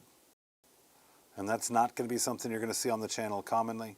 There's going to be plenty of efficiency painting, you know, the kind of the good enough for government work sort of stuff, right? Where we just talk about quick and efficient techniques. But again, what this is getting put together for, I want to give it 100%. So with that, I have actually been executing quite a few techniques that, well, I'm not practiced at yet. But a big model like this is a bit more forgivable than a small model. Big surfaces that we can work on and work on and work on. Whereas a model, it's easy for that paint to stack up too quick, and now all of a sudden the paint itself is textured, and that's no bueno. Let's get ourselves a smaller dry brush here, and let's start looking at some of our blue options. Yeah, I appreciate that, man. I appreciate that. Well, hopefully it does well in the raffle. Hopefully it draws enough eyes for people to be buying those saucy, saucy raffle tickets to be able to take this thing home. And hopefully we can help, you know, the Battle to End Alzheimer's have its most successful fundraising event yet. Right? That is the goal. And if we don't make it happen this year, well, then I guess I'll just have to try again next year.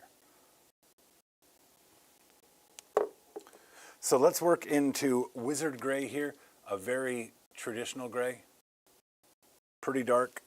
We're going to start adding that onto this mace, a combination of dry brushing and stippling. This gray does feel like it has a little bit of green in it, right? So we're going to just do a little test here, see how it works. Hydrate the dry brush. Because as you know, the idea that the brush and the paint are dry to dry brush is a kind of a logical fallacy. You need those bristles to be moist enough. I guess that might be an uncomfortable word.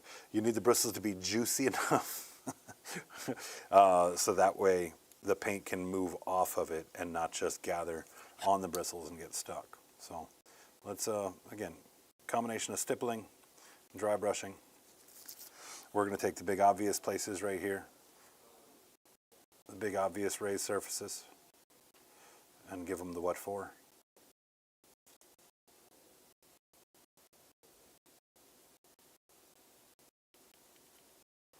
Changing the way that I'm moving my brush according to which way that rock is bending.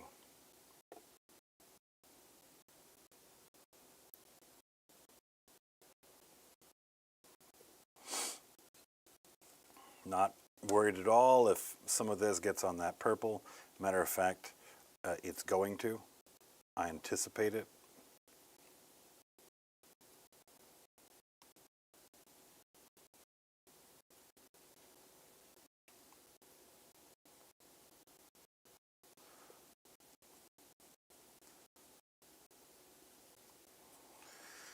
We might be able to find some room for a little bit of brown in the stone, maybe get a little bit of green in the stone as well. Even though we can't really paint it up crystalline, like originally it was a kind of the hope, you know, the see if we can sort of thing. Even though that is not going to work out, that still doesn't mean that we can't, you know, do something really cool with it, even if it's natural stonework.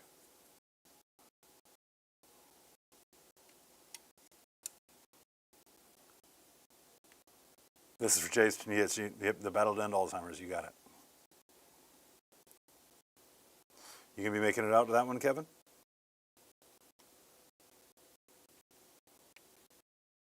I'm sorry, KR. I know so many of you guys by a YouTube name and a real name, and I was fortunate enough to pair into KR Quintero a couple of years ago in Kansas City. We had an absolute blast of a game. You know, so it's a. I know I got corrected by White Chocolate when I muttered his real name the other night, and he said, "Who's that?" I was like, "Oh, okay. We're doing that incognito thing."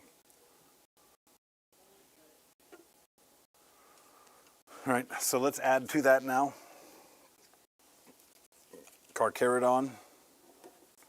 This is a very, very light, and what we're going to do is we're now going to start grabbing some of each and get some midtones going. Now this dry brush here I think is a little bit too small. We're going to step up the size of it a little bit more.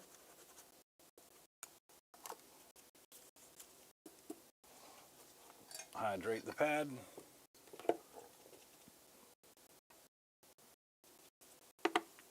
Hydrate the brush. Circular motions, guys. Circular motions do work wonders.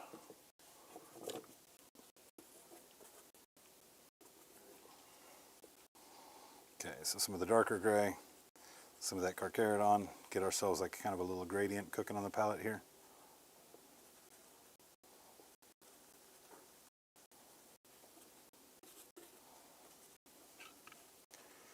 All right, and then we're going to come at it again.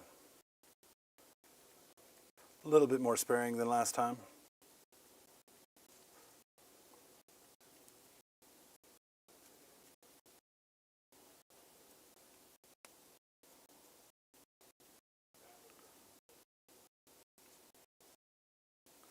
We're going to pick some contours that we really want to highlight too.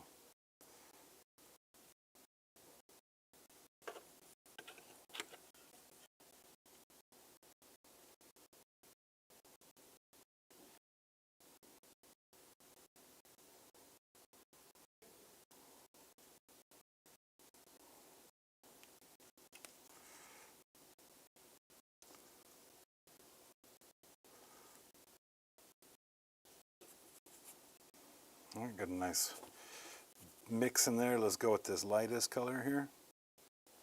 Start working the upward facing stuff.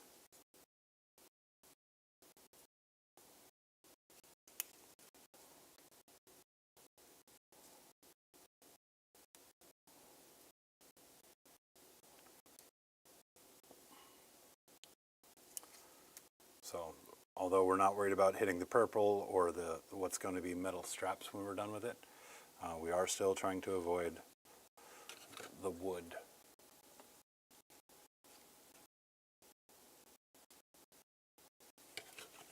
All right, we've got this little bit of white on our dry palette. I'm going to pull that over here. Let some of that gray coalesce in it just a little bit. And we're going to use this to pick out all of the most raised parts of it. So not a full over, and this is where the stippling kind of comes in here as well. We're still going to be dragging it along those raised points, thinking about dragging it from where the light would hit it in the direction that the light would shed.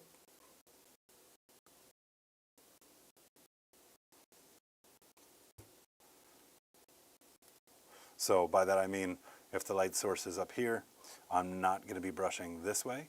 I'm going to instead be brushing this way.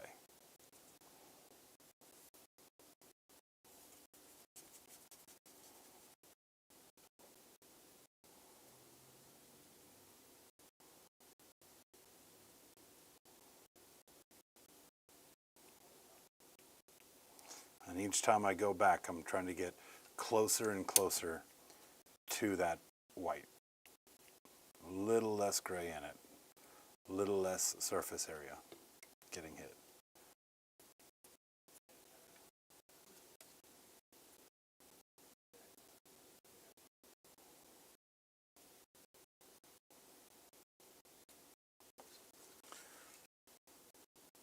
Okay, nice cool gray stone working out here. I dig that.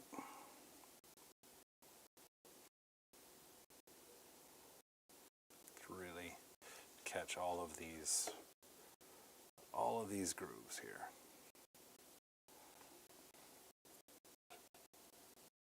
Oh, getting off screen again, aren't we?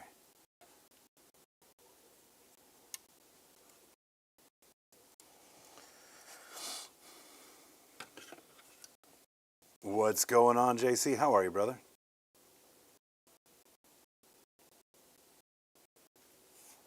Hell or High Water. This is the last stream tonight, brother. Last stream tonight. I will likely have a few things to wrap up after the stream, but my goal is to be get this in the mail to you, if not by the end of the week, start of next week. That should get it to you in plenty of time for the event.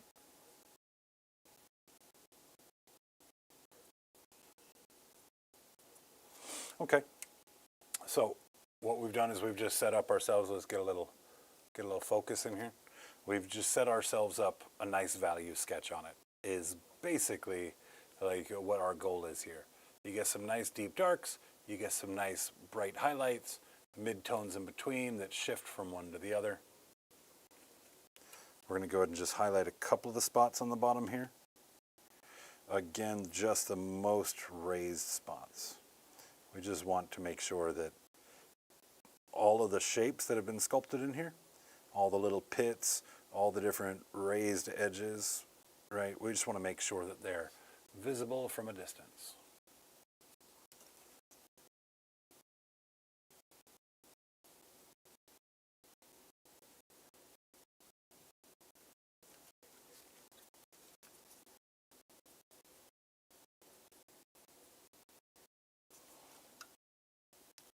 We don't want smooth and creamy blends. This is a rough structure.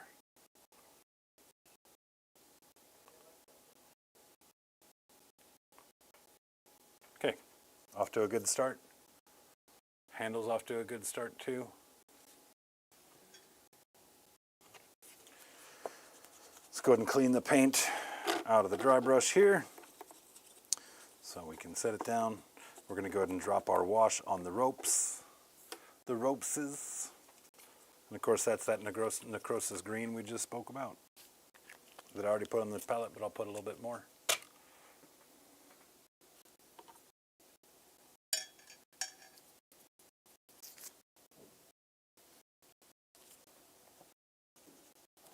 And we'll loosen this up just a little bit, but we don't want it runny. We want it to kind of stay where we put it.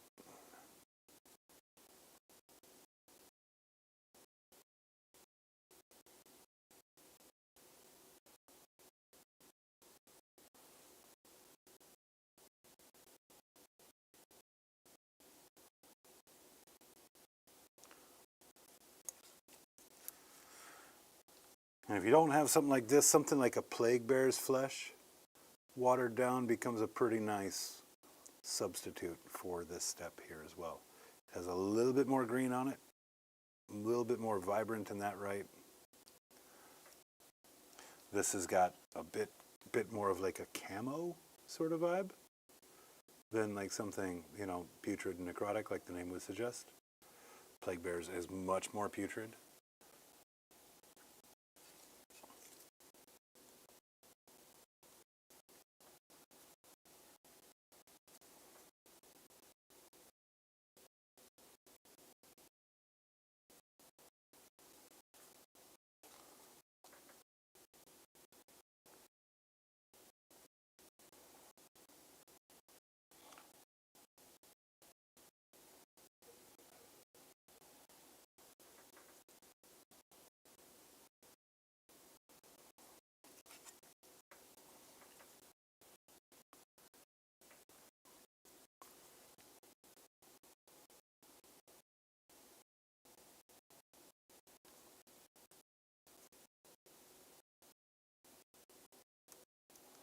Is War Games Live going to be streaming that event, JC? I think he is, right?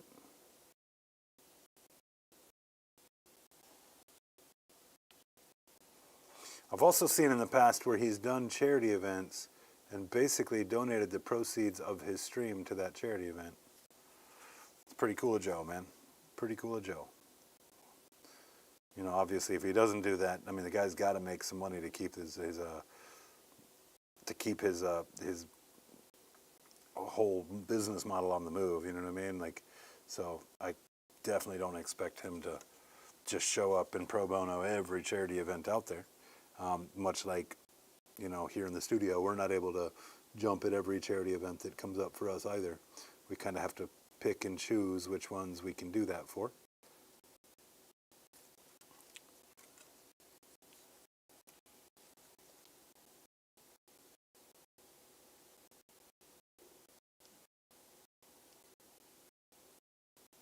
But I think that what we're going to have to do, JC, is once that's said and done, we're going to have to get it set up to where during one of these paint streams I can have you join me on Discord while I'm painting. We can kind of catch up, hang out, and you can update me and everybody else kind of on how the event went.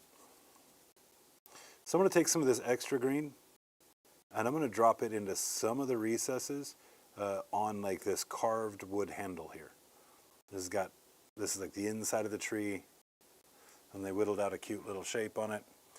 So just that little touch of green in there, it's going to be really hard to notice.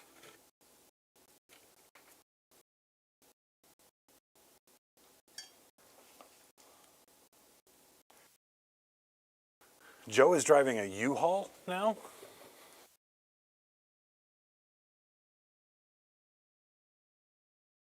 That in itself is rough. Add to the fact that there's no heat. Yeah, that's real rough.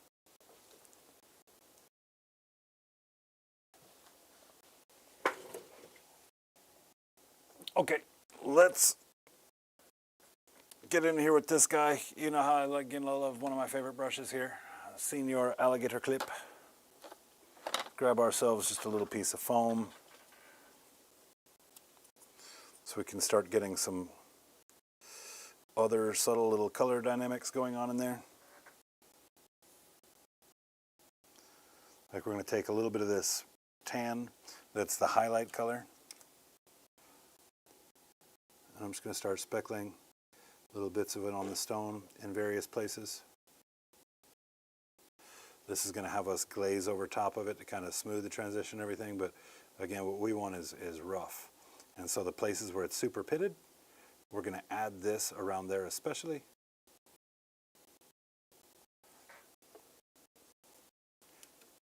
Just to really, you know, sell that texture that's going on here. And, you know, I take most of the paint off of the sponge, and then we just lightly tap, turn the brush.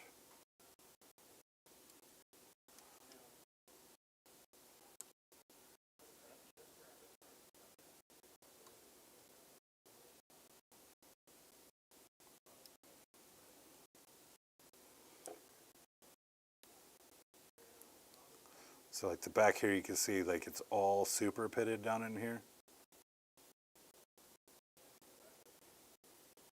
So we're going to let that be the focus. The majority of it, of the different color interactions are going to be there. And this is kind of going to give it kind of like a quartz vibe too. Not like your marbling where you've got like the marbling lines running through it, but like the aggregates that are a bunch of like, almost looks like a bunch of tiny stones throughout it.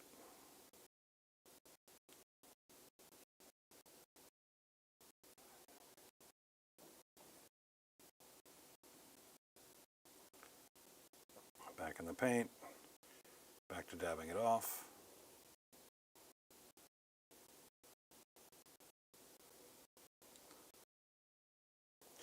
And there might have been better colors to use. What I'm going to be doing most of the time through a paint project like this is I'm going to be looking for colors that are already in the composition and other ways to use them. Right? That's going to kind of help me balance all the colors as I go. So you don't just have like one color that exists in a singular place. A big part of why I wanted to take the purple that was here and incorporate it over here into the hammer as well. Right? So that way that one piece of purple isn't just like, hey, look, it's the only purple thing I own. Right?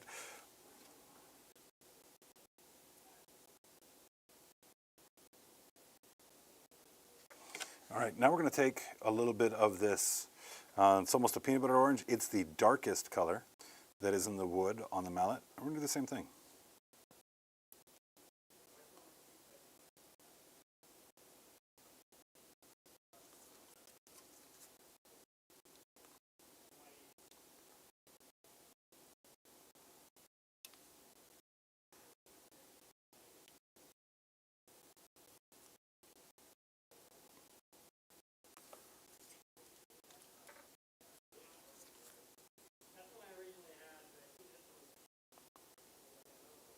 And once we're done here, we're going to come back with, you know, once we're done with all of our stippling and texture getting added in here, we're going to come back, like I said, with a glaze to unify a lot of this stuff.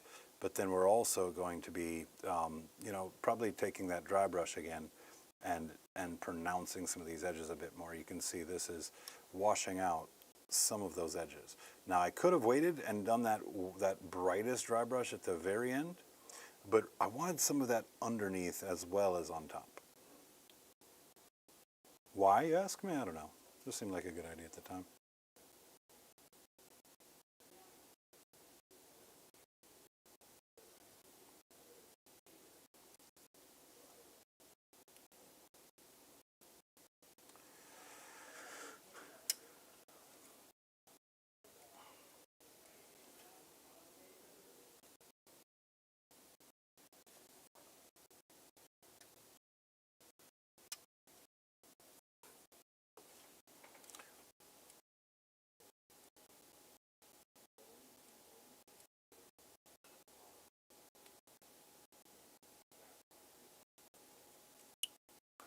All right, now we're going to take and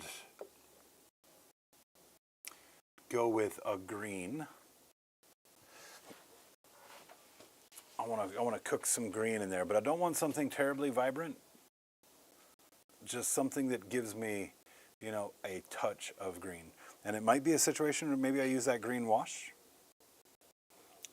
Let's give that a try. But rather than doing an all-over wash with it, what we're going to do is keep with the sponge. Let that drop in a couple of kind of random and sporadic ways. Still a little bit of that orange in here.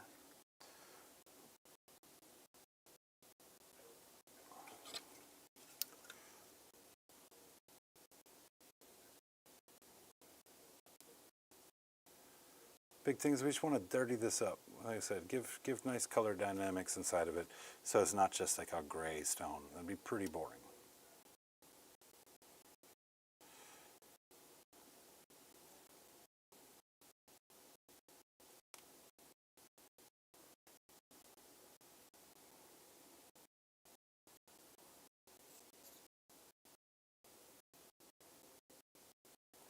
What's nice is this is kind of translucent as it is too.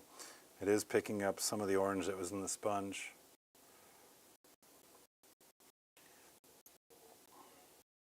So not working out exactly like I imagined that it might. But we're just going to stay on it till we get something that we like. Keep on working, you know.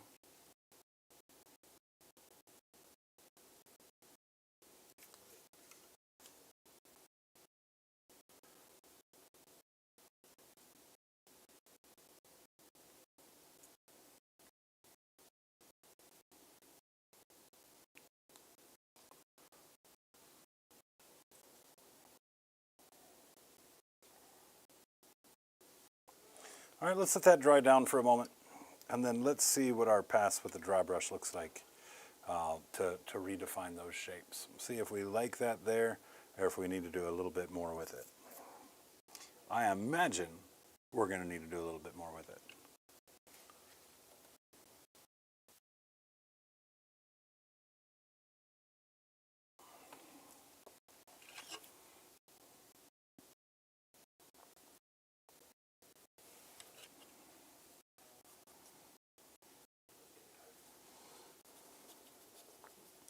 While we wait, I'm going to take this small dry brush again with some of that highlight color from the wood, and we're just going to go ahead and add just a little more depth to the ropes. Not a ton. Just a little bit extra dry brushing on here. Adam Peterson, great to see you, man. Thank you for coming out and hanging out.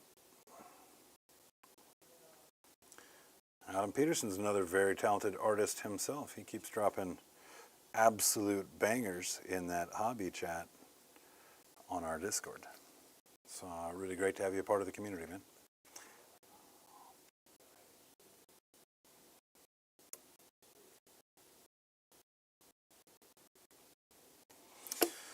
Okay, so I think the green was a good direction. I think that it getting mottled in there with the orange kind of hurt it a little bit. So I think that we have to actually be a bit more generous with it and apply it in a slightly different fashion. So we're going to take, again, loosening it up with a good brush load. Again, with that 5 round on the junk brush, just something kind of big and clumsy. And what I'm going to do is I'm going to start just dabbing it down inside of some of the deepest recesses. That should help grab some of that orange that isn't hitting those recesses because of the sponging, help move some of that into those recesses as well. And the fact that this is a green and our deepest shadows are blue should interact in an interesting way. And we're going to just kind of find out together if we are successful or not.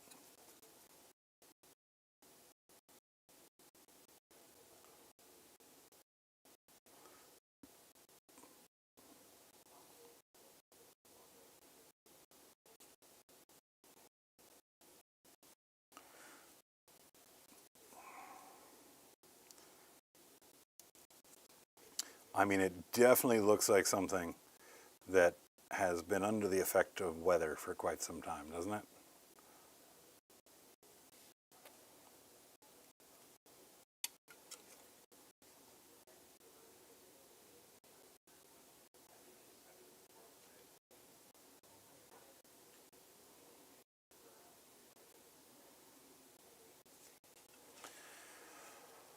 but the texture of it is conveying similar to how I wanted it.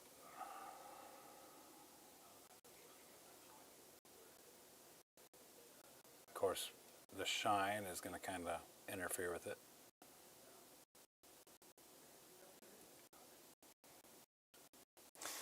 Yep, if I don't get it finished tonight, Adam, I will have finished photos of it on the Discord in the next day or two. Of course, once I get done painting, I got to set up a spot to take some nice photos of it. You know, because I've just been sharing these work in progress photos. And although they can be pretty cool.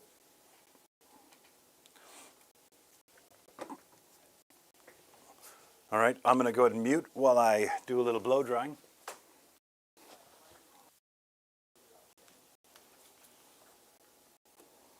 All right, mute, damn you.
So we're able to include some warmth in there where it really cools off into the shadows, kind of a duality on temperature here, right?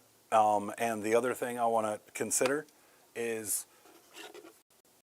the base and the stone. They should look like they're part of like the same environment. There's a little bit more green happening on the stone here, but that would happen, I do believe. So I think that those do look pretty good alongside of each other. So let's come back to our dry brush. Let's come back to our white paint, keeping with the warm white since we've got that cool in the recess. Slap a little bit of white right here on this palette.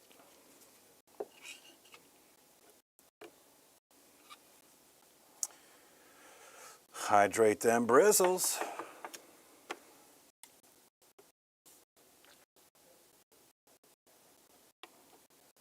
I sneakily put my painting stream above the only table that people are playing Magic at. So if they look up, they have to see me. That's going to be the biggest climb for us here is not the subscriber base. The subscriber base, thanks to you guys, has been growing pretty incredibly. But of course, the watch hours. That's the big hard one.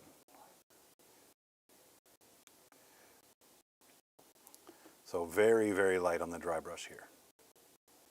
Very selective on the places that I'm going to put it as well.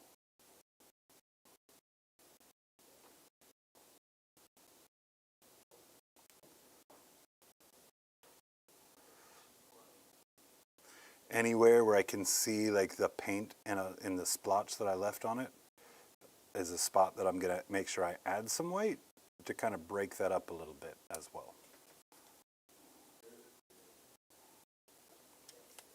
Again, identify these contours, identify these edges, make sure the volumetrics communicate to the viewer what's going on with it.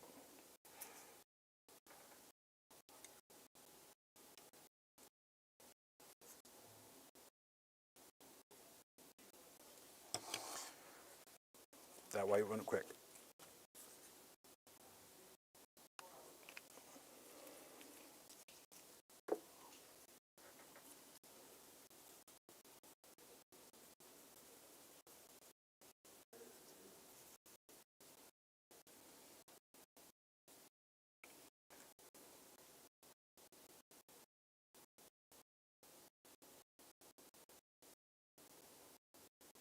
You guys see how messy all these techniques are though? People that are concerned about doing, about painting because maybe they don't have the brush control they would want to have, brush control only matters in certain parts of the model. And for every step that requires a high level of brush control, well, there typically are cheats, different ways that you can accomplish a really cool result without being able to do a bunch of fine lining and a bunch of like really crisp edge highlights. You just got to find a method that connects with you and produces something that you like.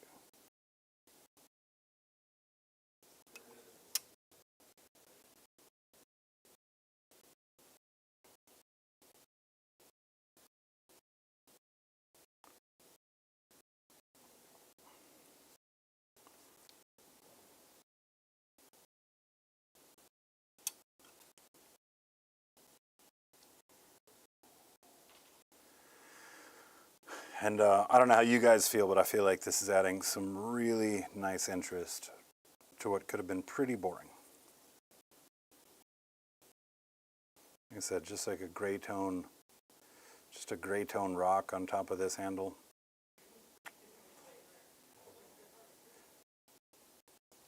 Would not have got me excited.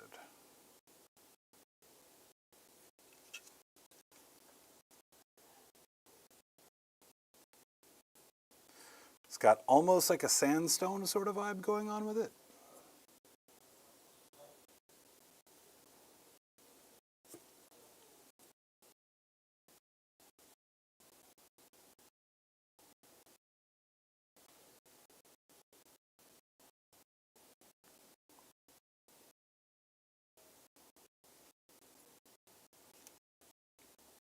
Yeah, Johnny, even if you don't have the same colors or you don't really want exactly the same color lineup, the methodology that I use to get here, right? Cool in the recesses, right? Neutrals to build up my base, and then a combination of varying stages of warmth over the top of it. And those could be browns, those could be like beiges or yellows or golds. But I think that looks pretty damn cool.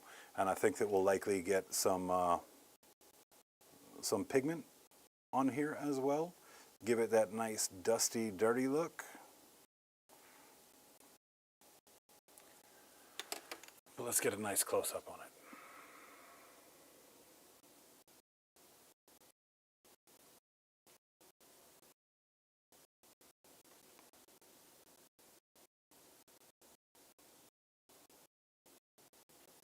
And it'll pop a lot more once we get there. But you can still see bits of the blue in those deepest recesses. Although it's not reading as blue, it's reading as dark, but it's a cool dark.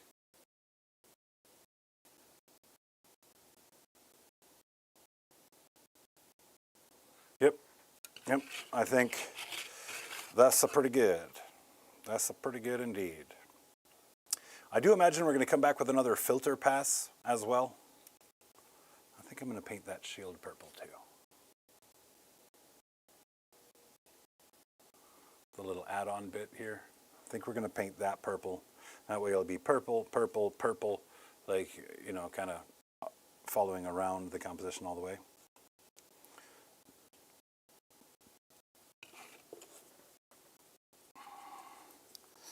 All right, while we've got this white here and that dry brush ready to rock and roll, I'm going to add one final pass of very, very subtle highlights to those ropes. Again, right here on the top.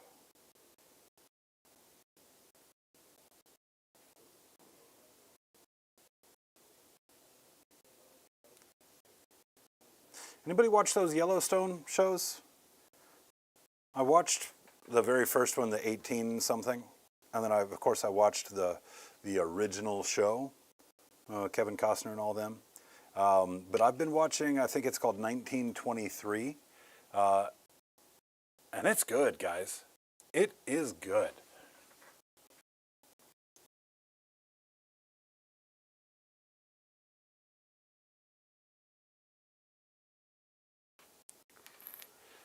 Hey, Kevin, I know that painting streams are not something for everybody. I know a lot of painters that don't really tune in for painting streams either.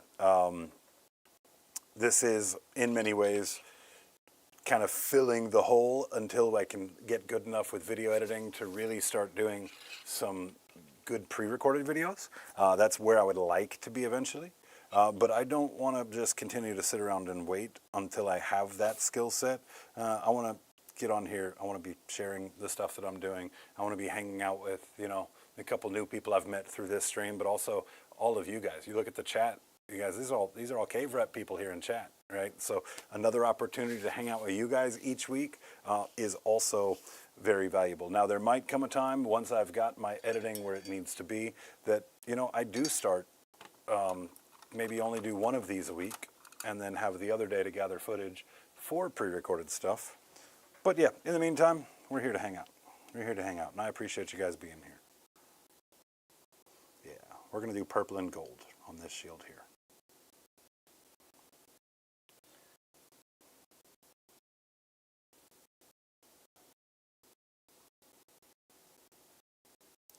I gave the slightest hint of blue on that sword.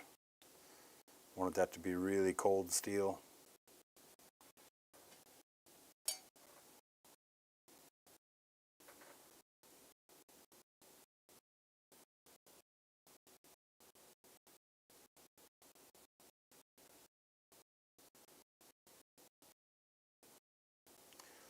Dude, it is so good, KR.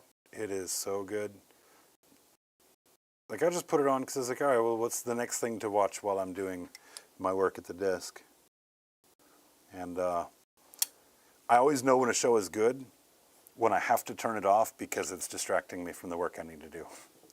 And that's exactly what was happening with that show. So now I get my work done, I'll finish off that season. Yeah, the hope is tonight we get that Tau pre-recorded video going, or finished rather. I've got it almost there. I got a couple of things to do, like add the music, clean up some of the transitions.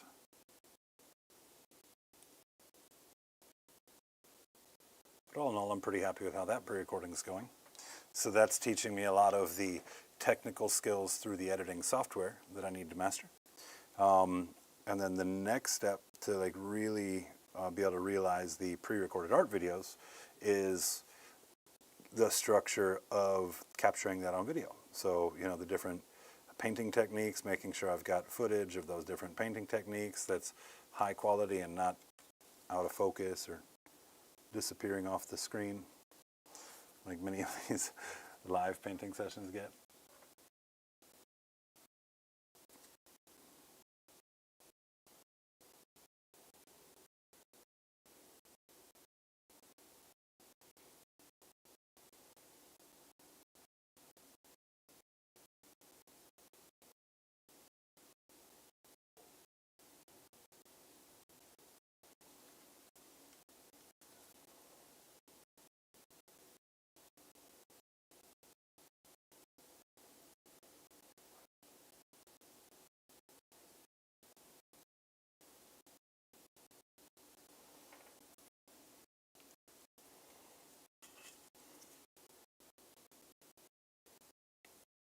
One of the reasons I wanted to push that little bit of green in here as well, you know, we talk about contrast, color contrast. Green and purple are just such a great union when it comes down to creating good contrast in colors. So being that we've got that rock getting flanked in by this purple stuff, I thought it might add a little extra something.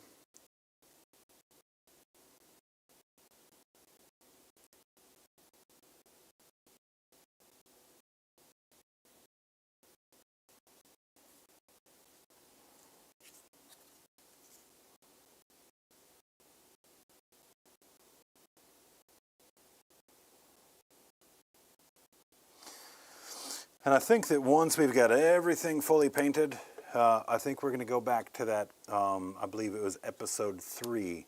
We applied that purple filter to the flesh and to the leathers. That purple filter is an atmospheric, right? So it should have an impact on just about everything we're seeing. And you can see in the base, some of the deepest recesses of the basing has that Leviathan purple in its deepest shadows.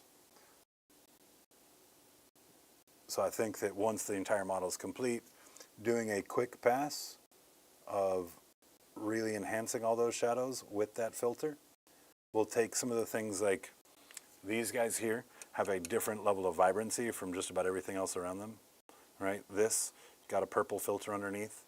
This doesn't. So this looks very, very illustrative, whereas the rest of it's got a lot of like changing value to it. So that'll be a great unifier as well. A lot of times the things that we do, we have to like kind of force them to work together. Even if like, oh, purple and green match, that's cool, right?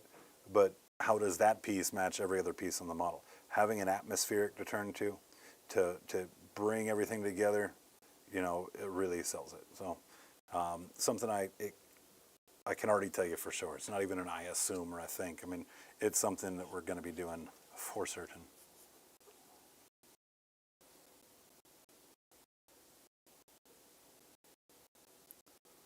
Nice good layer on here.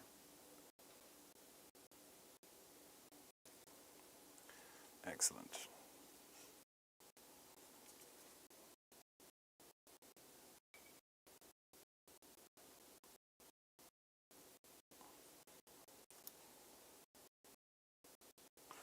Okay, let's let that dry up. I do need to reinforce the shadows a little bit on that rock as well. Let's go with, oh man, Battle Mud Wash. That's a pretty good wash. It's almost the Agrax for two thin coats, almost. It does have a touch more green than Agrax has in it. Let me find it on this messy desk and I'll show you.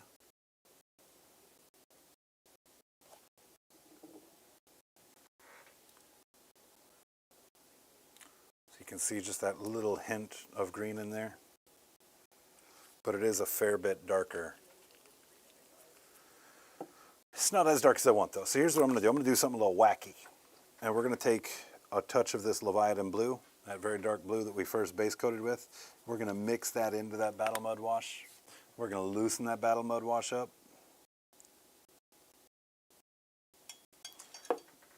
Add a little bit more to it, a little bit more Battle Mud.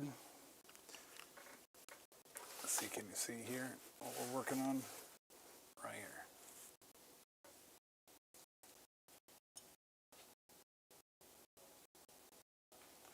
There we go. Much darker. Loose brush, and we're just going to take and run right along that purple right there. Run right along here.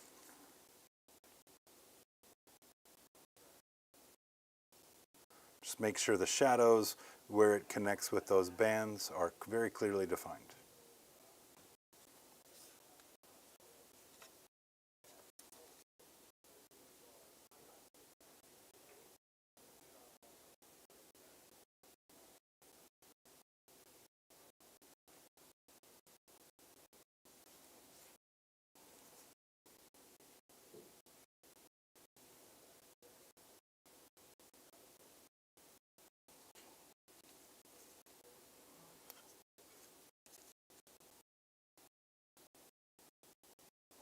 I'm not worried about the flat stone, really just where it's interacting with pieces that are laid over the top of it. So I'm not trying to get in here and do underneath for the shadows or anything like that. James Williford, how are you, my friend?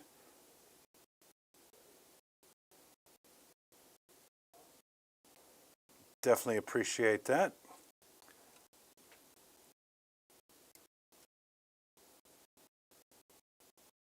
Dude, Helen Mirren is crushing that role for sure. For those of you guys just tuning in, talking about 1923? 1923, yep.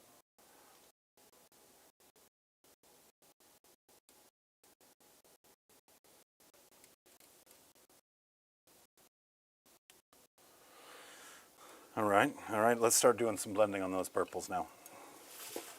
Turn this palette back around here.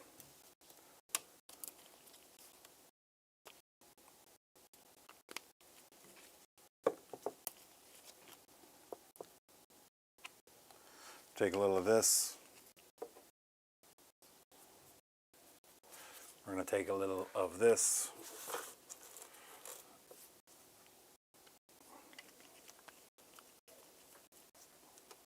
I'm going to go ahead and mix some of our mid-tone with our darker tone. And we need to do enough because we're going to be hitting this on several parts of it. We want this, you know, just a couple of shades lighter than that darkest tone. Now, the darker tone that I used was this one up here. The one that I'm dipping into now has got a little bit more vibrancy in it, but they're in the same color family. And I mean, I do want a little bit more vibrancy on the purple. I do want it to stand out. It is kind of a flagship for it, like, you know, being the battled End Alzheimer's, right? So want to really have that purple just shining. And we're going to take and just start dropping that in here on the shield here.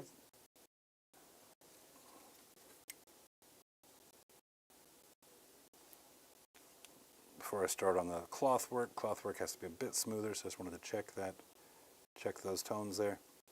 And I'm going to focus on like 2/3 of the bottom. I want to leave the top at kind of high density. The light is going to hit the bottom of a thing more than the top of a thing.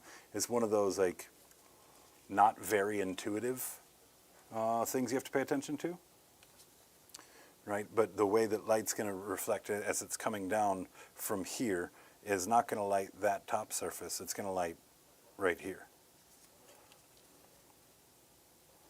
And then we're just going to keep following suit with that everywhere else. Because it's cloth, and I don't want it to be brand new, a lot of what I'm going to be doing is kind of sketching with the paint, allowing an opportunity for it to leave behind a touch of texture. As my paints get lighter and they become less and less, we're going to sketch more and more. And that's what's going to end us up with something like the purples on that wrist wrap. Getting ready for mayhem, huh? Very nice. Very nice. Yeah, I'll be getting ready for mayhem at some point. The plan is still very much to be there. So I have been at 3 thus far. So definitely want to make the 4th.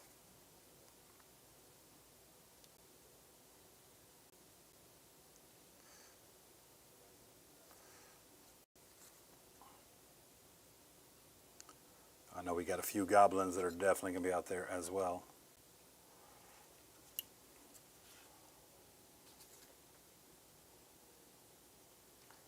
Okay, so now this is a little bit more interesting in the fact that we've got the bands going around this. Some of the bands are facing directly up. The other bands that are rolling underneath the log are, well, they're underneath the log, right? So they're naturally not going to have as much shadow. So what I'm going to do is I'm going to take and I'm going to paint effectively the top half.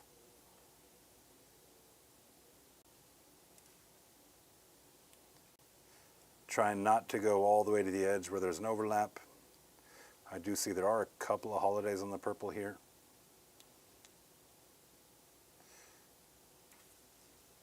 And then as we get down to the sides, I'm going to basically pick a side of it.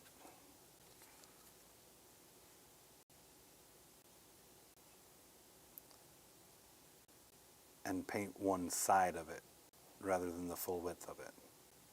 And this isn't like really great light study here I'm pointing out to you. This isn't necessarily how light works scientifically per se.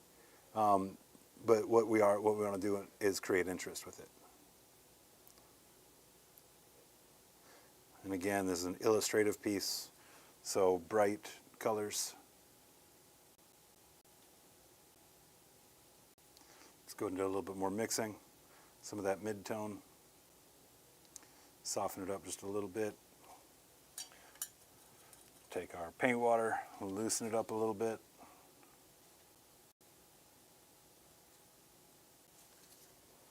Check the consistency.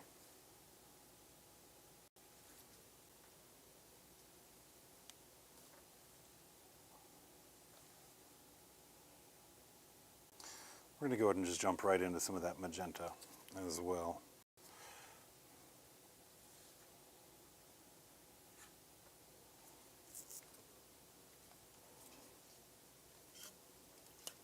So let's come back to this handle here.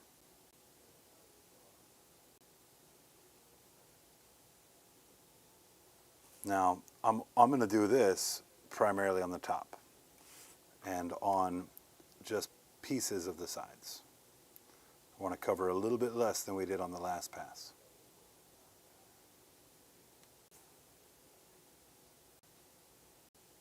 You know, the coolest thing about YouTube, guys, is I get to sit here and talk to myself and not feel like I'm going crazy.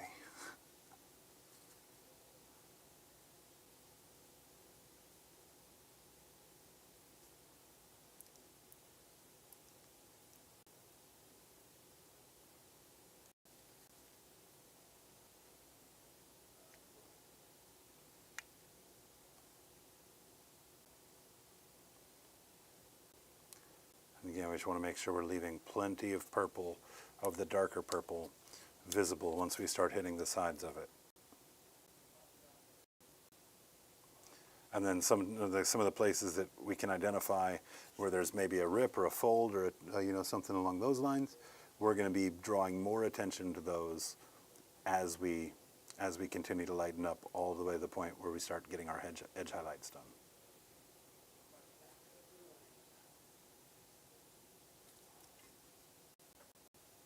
Starting to take shape.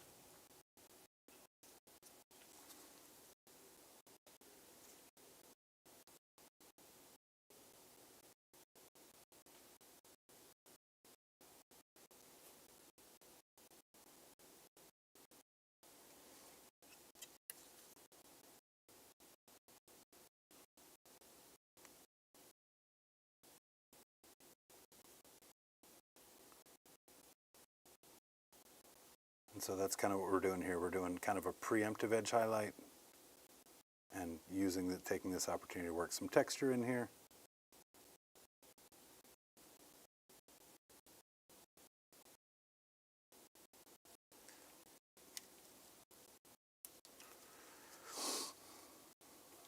Let's flip him around, get the better angle.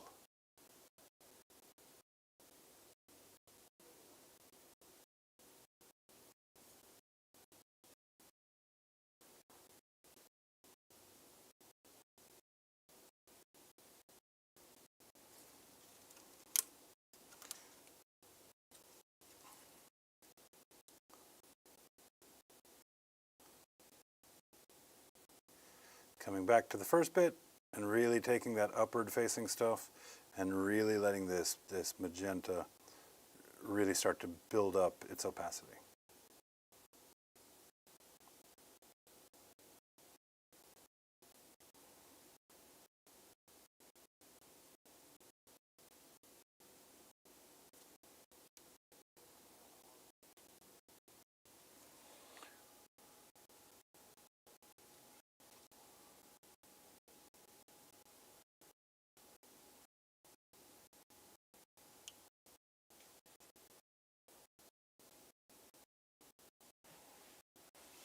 I'm just going to tell my wife I'm streaming from now on.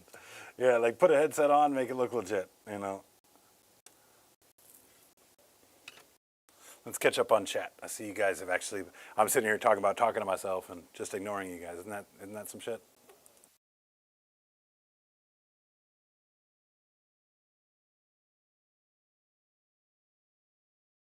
Trying up my custodies with Juan Hidalgo and getting better. It's incredibly time consuming, but the TMM is getting there. I never understood secondary reflections until he has been teaching. Yeah, Juan Hidalgo does some really, really cool stuff for sure, and he's really good with that. Another guy to take a look at for true metallic metal, of course, would be Jose da Vinci. And Jose da Vinci does a lot of stuff using airbrush filters and stuff to accomplish that as well. He's one of the people I've really been leaning towards a whole lot. You know, seeing a lot more of his videos, seeing a lot more of his techniques, and you know, he's a great testament for being able to pump out golden demon quality stuff while not having to have like razor fine brush control.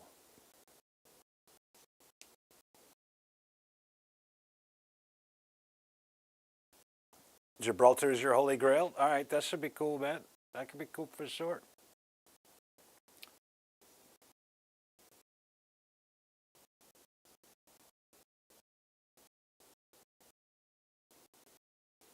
My brain is an army brain, need to read it and do it over and over.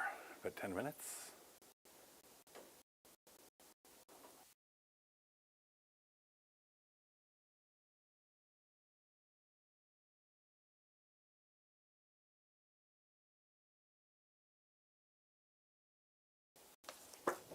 I'm not sure how that translates to paint, KR Quintero, but you're probably not wrong. All right, so now we're going to go ahead and grab, looks like most of that mid-tone purple has been absorbed by the things around it. Let's try some of this and a lot of this.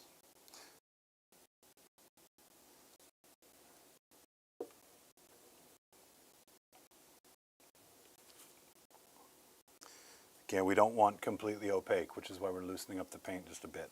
We want it to lay on fairly translucently, so that way the blends are a bit more seamless without having to do a bunch of glazing. So wash, rinse, repeat. Focusing right here.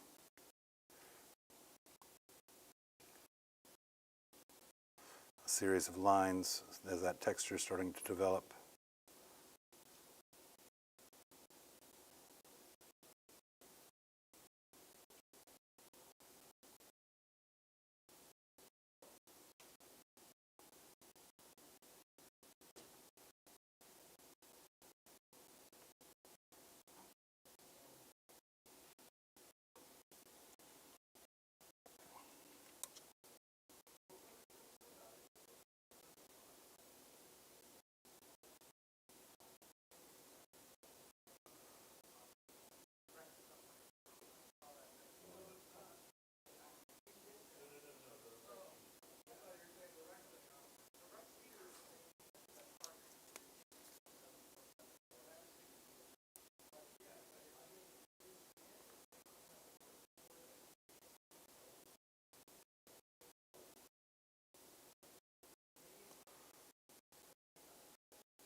Yep, just starting to add some line work now.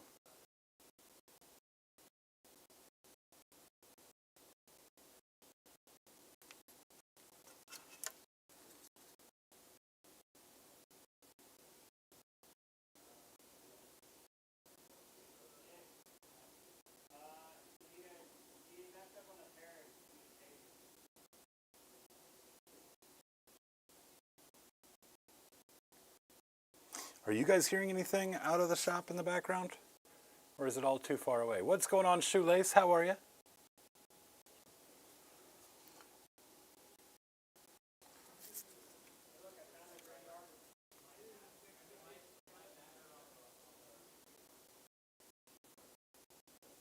How is that Gambit coming along, Shoelace?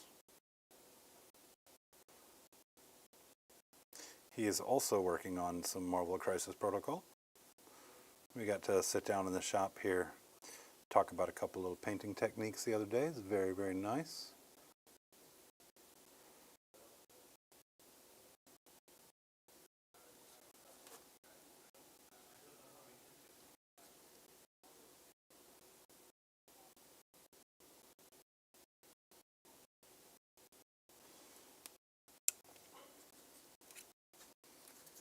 I was about to say, I hope I haven't been avoiding this side, but I haven't. That's good.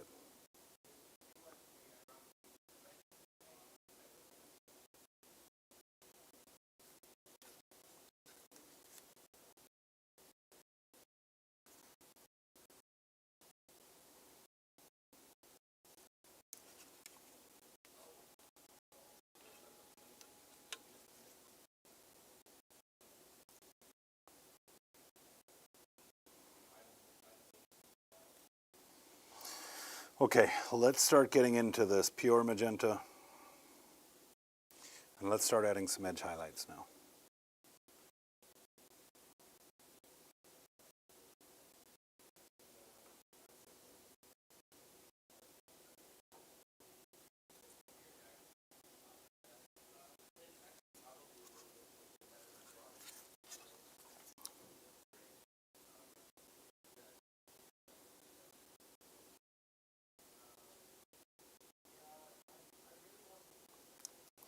You see a part of these edge highlights, I'm grabbing the tops of some of the ruffles of the material, highlighting those as well, even though it's not an edge.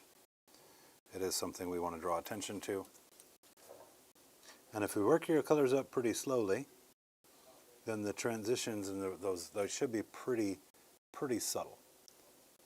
Right? We are going to go back and do some glazing to reinforce the shadows and to give some depth back to it.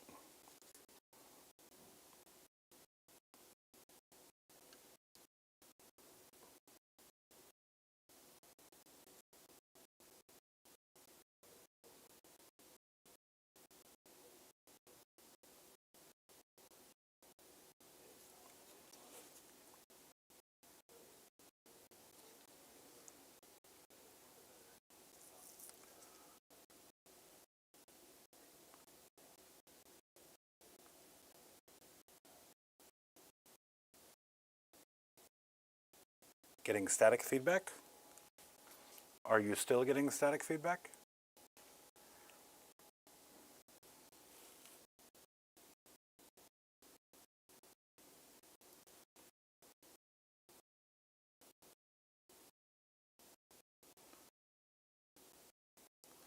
If so, it might be the external noise. So I can go close the door if that persists.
And we're running these edge highlights basically around the entire thing, right? So even this darkest point of the model on the bottom that we haven't been doing much blending on, we want the edge highlights to go across that as well, because that's what's really going to punctuate the gradient that's happening from the darkest to the lightest.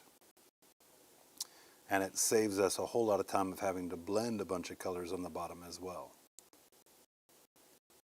This is one of those you have to pick it up, turn it upside down to even see it. So most people in passing will never see the work that's done under here. But so, although we don't want to ignore it, we can do just enough.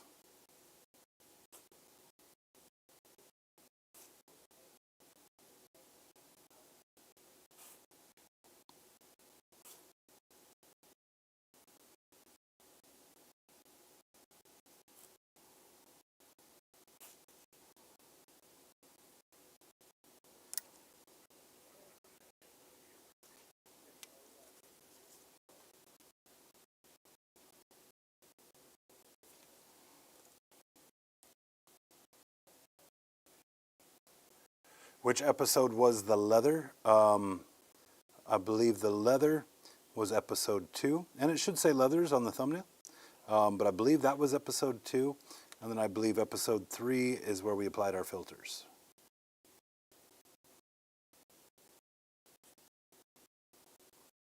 And I have to say that the leather is one of my favorite parts about this project. It turned out, you know, not even exactly like I expected. It turned out, in my opinion, better than I expected it to, because it was a pretty straightforward sort of process.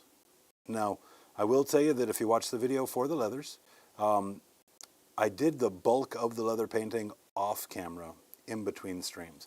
I demonstrated what the process was like on camera and did a couple of panels of leather, but the bulk of what I did happened off stream in prep for the next thing. Having a big scope project like this, what I didn't want to do is I didn't want to be painting leather for 6 hours and have like 2 streams that's just the same thing. So I've been kind of strategically, picking what's the thing I want to do on stream and show people, and then I'll take care of the other stuff on my own time, or even do things to set.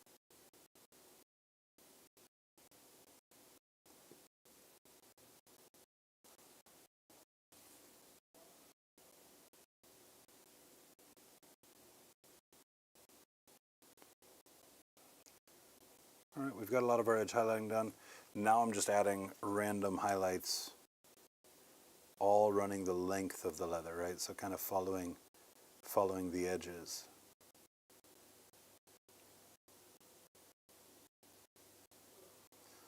But that way I can kind of imply that even though the sculpt might look like it's smooth, the paint can then start to tell you that like there's a bit of slack or a bit of rolls in it.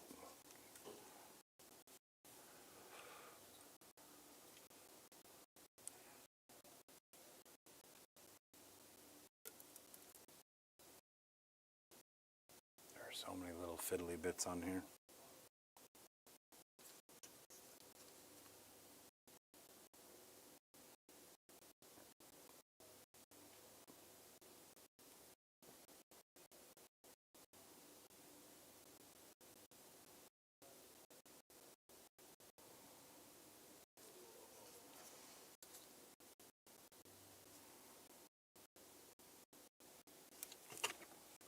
All right, and then for our final highlight, you see how this one right here, rather bright. This is why. So we're going to do our final edge highlight in a couple of places with this, and this is going to really, really make those edges pop off.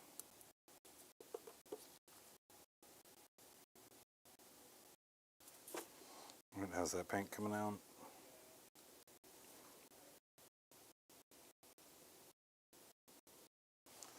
That's pretty good. So let's go ahead and catch a couple of these edges.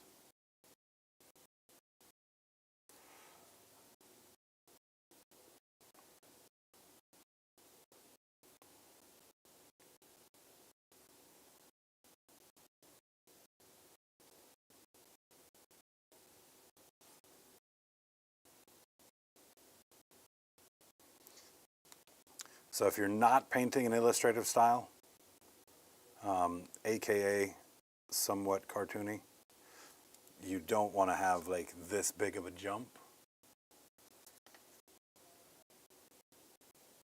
This big of a jump wouldn't really happen in realism. But come on, this dude is blue.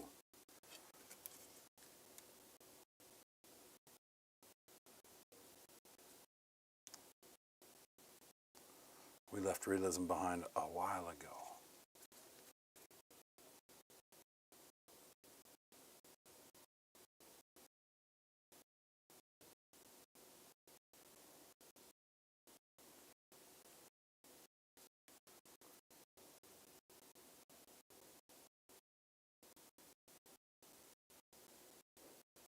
So again, edges, and then anywhere that I want to really, pronounce a fold in it.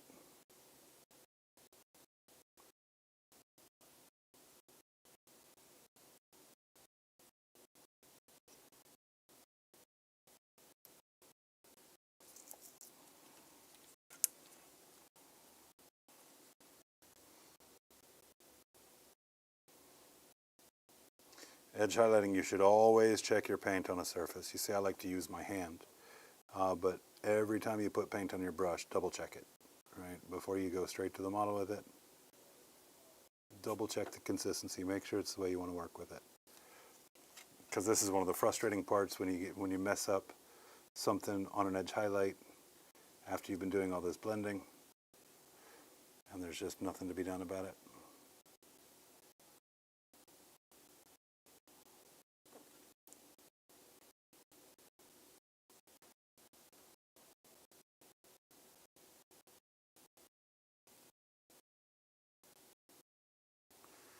maybe add a couple of scratches here and there as we go too.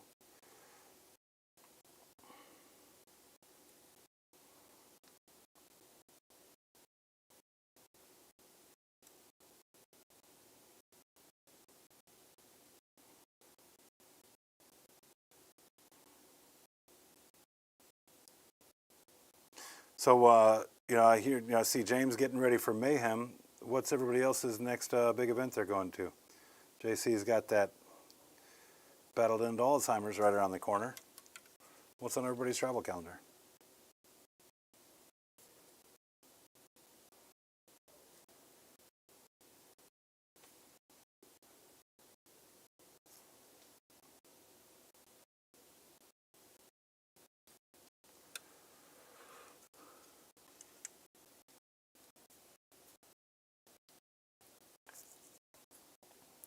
Adam Peterson. I like to stipple highlights, glaze, stipple some more, glaze, stipple less but lighter color, etc. Turns to look out like real leather. Oh yeah, no, I've seen some of your work. It definitely shows. It definitely shows.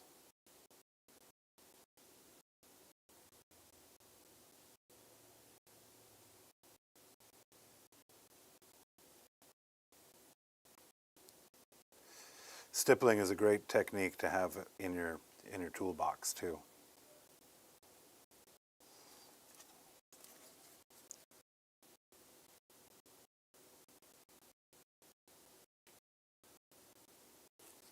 One of my least favorite techniques to do in painting. Anybody got any guesses? And it's not a style technique, it's a technique, right, that's used in definitely some styles more than others, but it's a pretty common technique. Big team GT in April.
Oh, you got it. Oh, damn, you got it, Adam. I hate it here.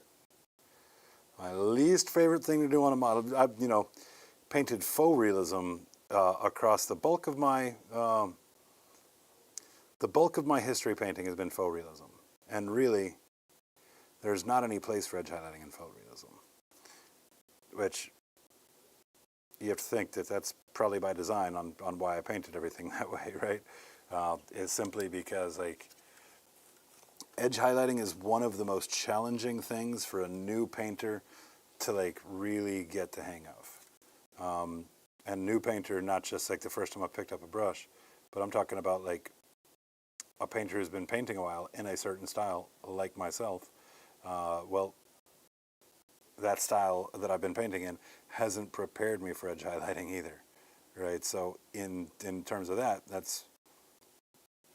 puts me in the new painter category whenever leveraging this technique. Very tedious, not a lot of excitement. It is very nice when you get it done and it has the given effect that you wanted from it.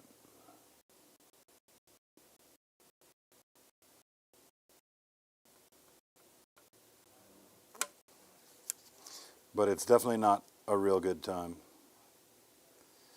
in terms of fun to do.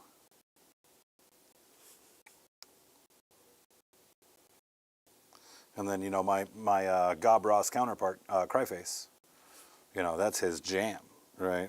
Give him something to highlight, he's a happy boy. And that's why one of the big reasons why our styles are so very different.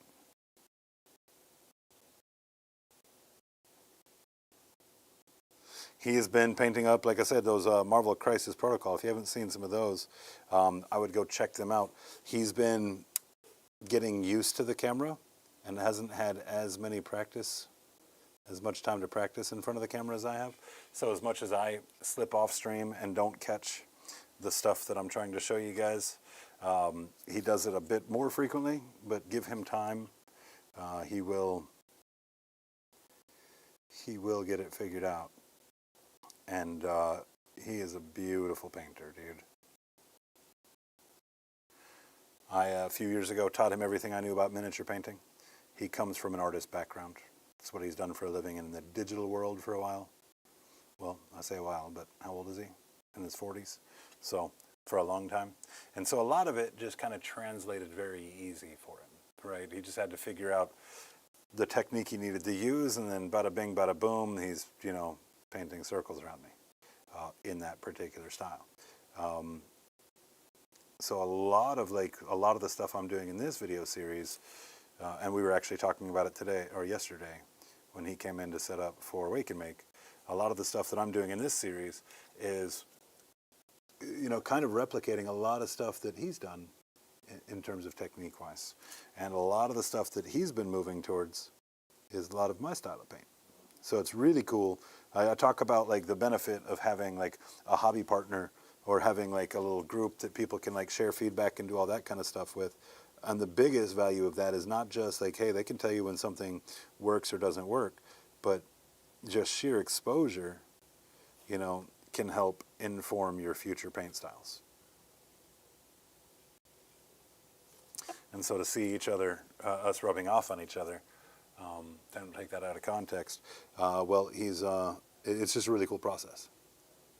You know, because I can still paint in the way that I used to paint. Like for all those orcs that you've seen, everybody who's seen me and met me in person, all those orcs I paint were painted in my faux realism grim bright style is what I call it, right? And I can still paint like that, no problem.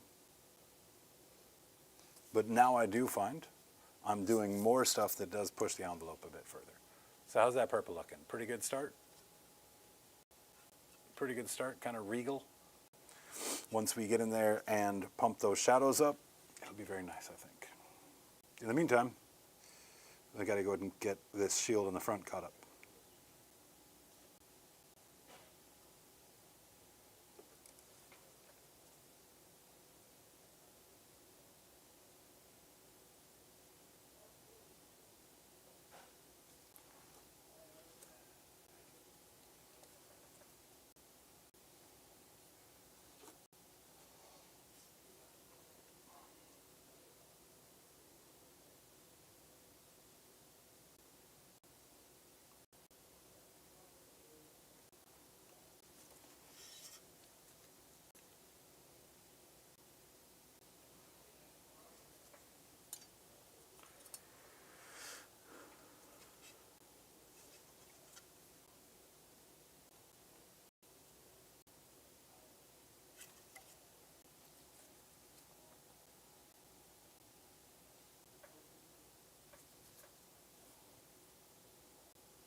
Yeah, I see a lot of TikTok videos for art, and guys, I can't imagine spending all the time to paint a model just to show you 60 seconds of it, right? And there's probably a correlation to the fact that a lot of the painters that I'm seeing on, you know, TikTok and the like that are doing 60-second TikToks, not to hurt their feelings, but it looks like they spent 60 seconds on it, you know?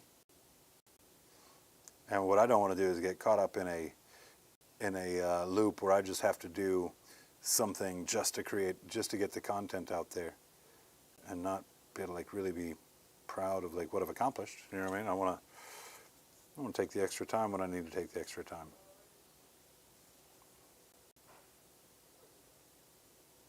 And can you imagine if I had this guy summed up in a 60-second video? You wouldn't know what the hell I did at any point. You know, there's not any part of this process that I can sum up in 60 seconds.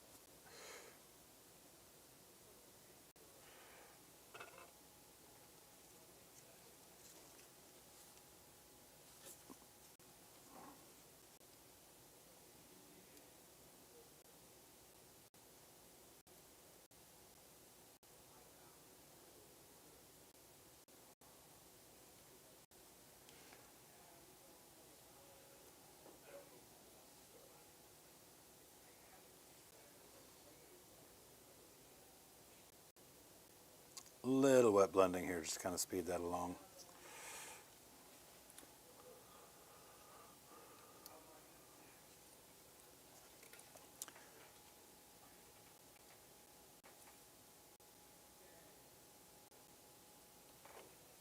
Okay, pretty happy with where that's at right now. But we do need to work on some of these shadows. Let's go ahead and go with that Leviathan purple contrast.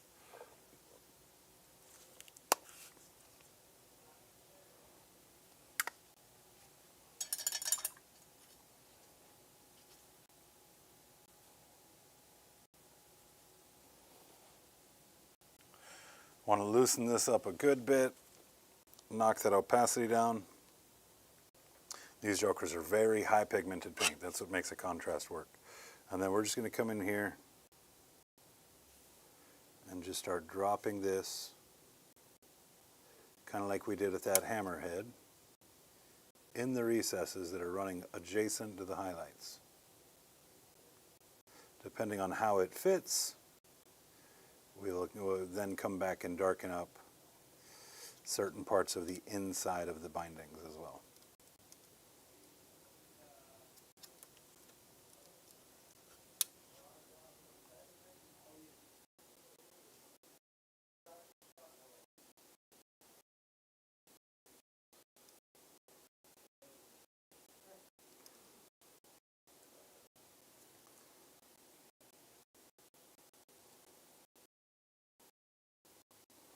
This by itself makes those blends look a lot crisper.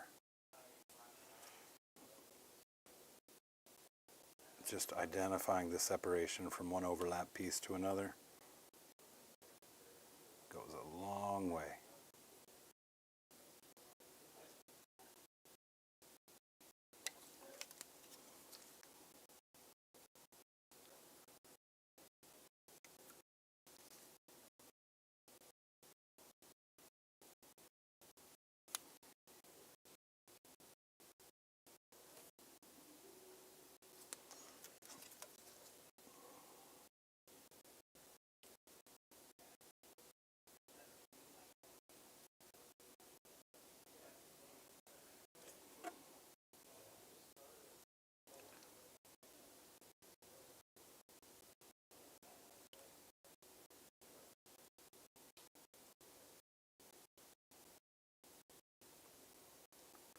I'll just take and add some lines to this, into those recesses, especially the areas where some of the highlights kind of rounded out and kind of look like brush strokes. And then a couple of those scratches that I put on here.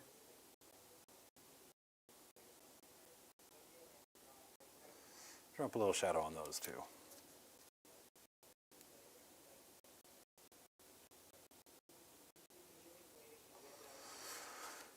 Fun rule of thumb, you can't have a highlight without a shadow, which is why we always go back and reinforce shadows, because the synergy and the interaction between the two of them is what's really going to give us the high values and high contrast. So I can take like this underside that hasn't gotten as much light, I can actually loosen up this paint even more. You see how transparent that is? I can hold this joker upside down and I can say, all right, well, all this purple right here, now we're going to go ahead and just even the stuff that I've painted and highlighted up. We're going to go ahead and apply this filter to it on the bottom here. That way you can see as you turn it that although there's pieces that are highlighted, that the entire surface of this is bathed in that shadow. So as we rotate it around, it gets a little brighter as it goes, brightest at the top, gets darker at the bottom again. We'll use that same technique up here.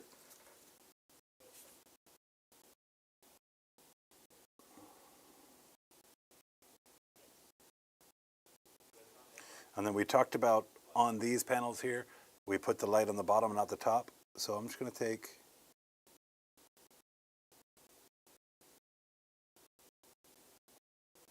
using that filter and darken it up there at the top a little bit more.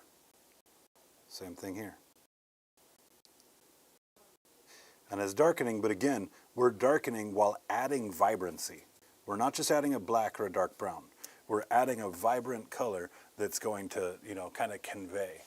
And the difference in the values of the colors themselves are what are going to create the shadows without just going with like a black or a brown shadow. I cannot preach that enough.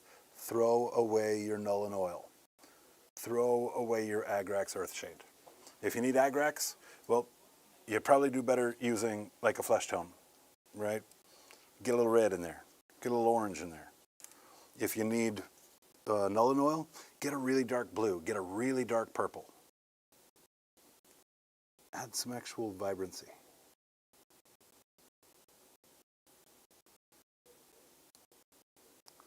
Do keep in mind that in real life, if you're to observe real life, there is no such thing as black. Even the darkest thing you can imagine is informed by something nearby. If you look at the shadows in a blade of grass, you're going to find little bits of green. It's nice to have an easy button, right? That, oh, this needs to be shadow. Throw some black on it. Excellent, right? But you can do better than that. You can make it more interesting. And what else are we trying to do other than make it interesting?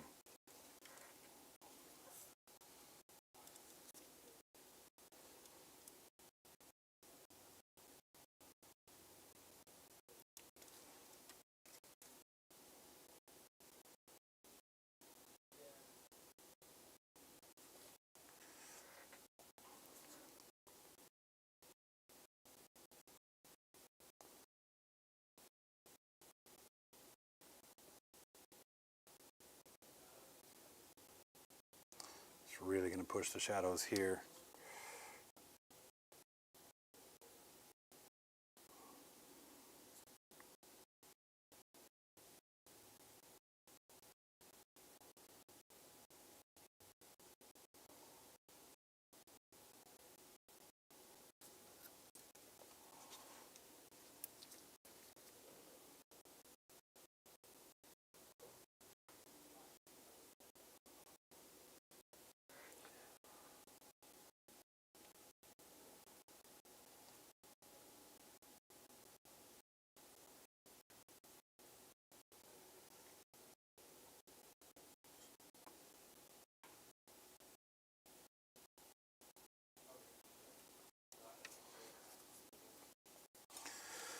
Feeling pretty happy with those guys in the back there.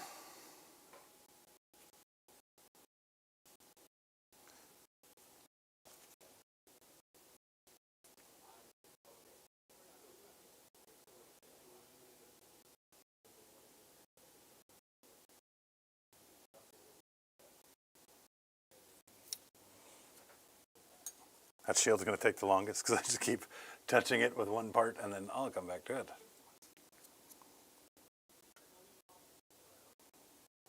Yeah, I use a lot of contrast for washes and oils. The only time I really use much ink would be like a zenithal. Like a white does a really nice zenithal. Beyond that, thinking I don't really use many inks either. All right, it's a stand up and stretch opportunity. Oh, buddy.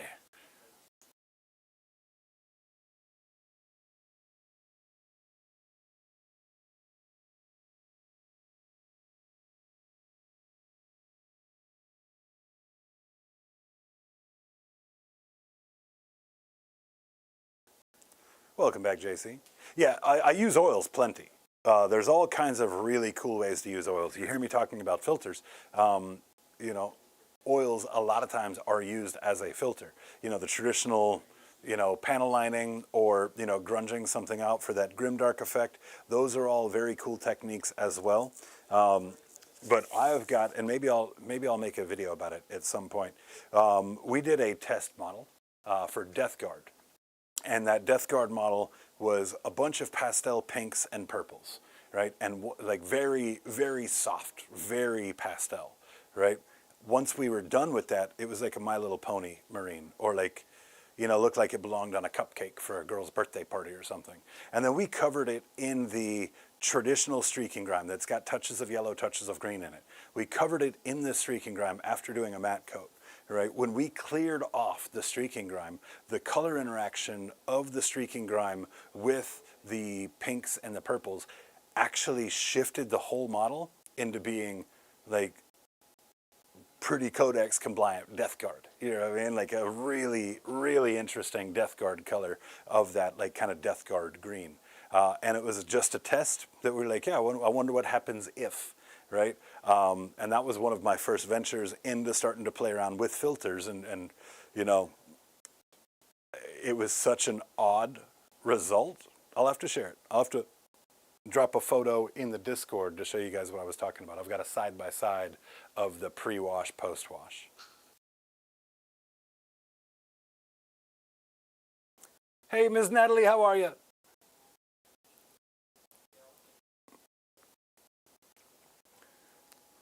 We have been making some good progress. You can see the purple bands. You can see the stonework done on the hammer. Pretty interesting stone textures going on there.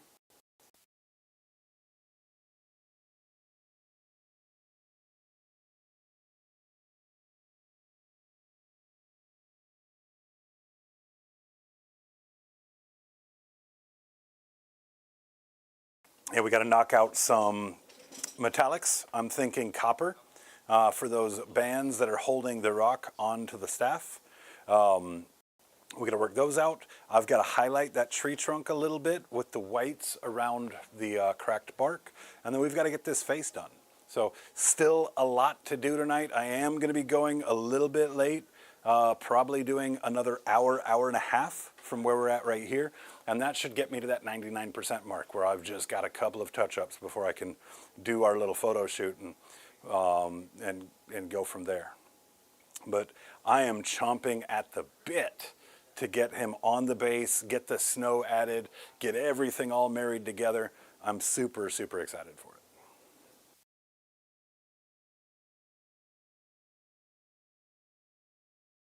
Thank you, Natalie. Thank you. Yeah, that stone was an experiment, and yeah, I'm pretty happy with how that experiment turned out. You want to go back and watch the video to see kind of some of the colors and the application processes that we went through?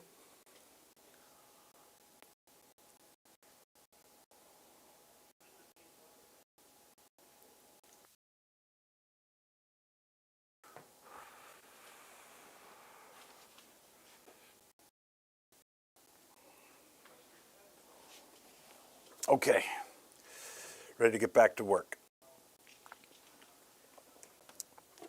Let's see how that shield is shaping up.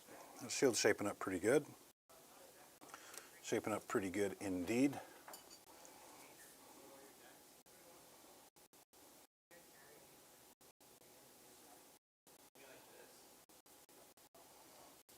So let's go back to orange highlight color. Let's test our flow, test our opacity.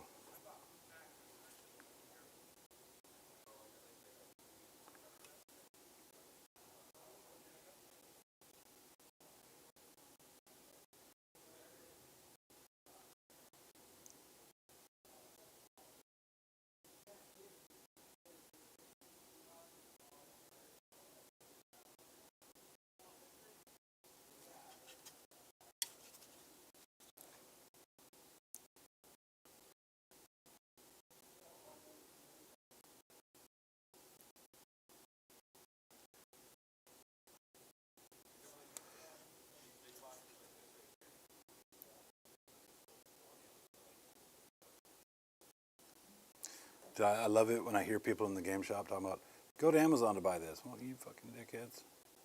What did he say?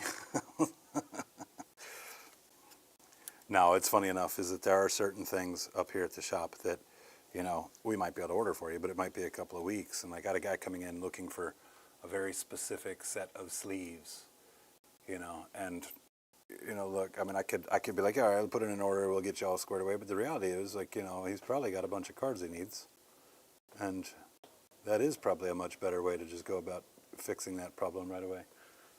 What's going on, fellas? So, you got any painters here? Yeah, right here. I don't think I know I saw him. Okay, he's in here painting. Gotta have some. Yeah. So what do you think of that stone? Dude, that looks sick. Hell yeah. Got the owners of the The shop rock in looks here really, hanging really out with nice. me. Yeah, it is coming along, man. We are almost done. That's cool. It actually looks like a real rock. That's cool as shit. That's rad. That's rad. That's high praise, man. That's what we're shooting for, and so to know that we nailed that makes me very happy. But yeah, that tree is cool though, isn't it? Yeah, Like, that's just pretty the sick. sculpt on it with all the bark chipping away. Absolutely love it. Yeah, that's nice. I like it a lot. Well, I think that we can go ahead and start working on some golds now. Or coppers. Copper. Yeah, copper. See? For this, we're going to turn to our favorite metallics.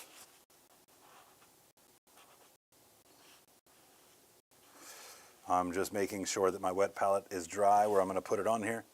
Matter of fact, even better, I'm not going to put it on there. This metallic or metal color from Vallejo, you've heard me talk about it before, right? Stuff is very, very good, but it's also very, very thin. So if you put it on your wet palette and it thins out even further, it can get to a point where it's nearly unusable. So if you're going to use it on your wet palette, not a problem. Go ahead, use it on your wet palette. However, you might find that it's better to put it into, your traditional dry palette. All right, well, here's hoping that the copper does what we want it to here.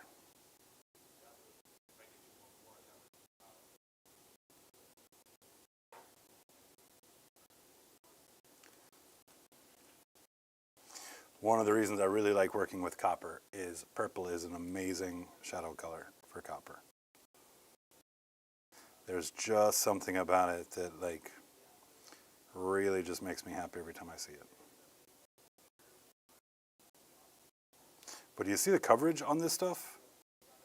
And what's great about this is I can take it right out of the bottle, right into my airbrush cup, and it sprays like a dream. I don't need to thin it, right?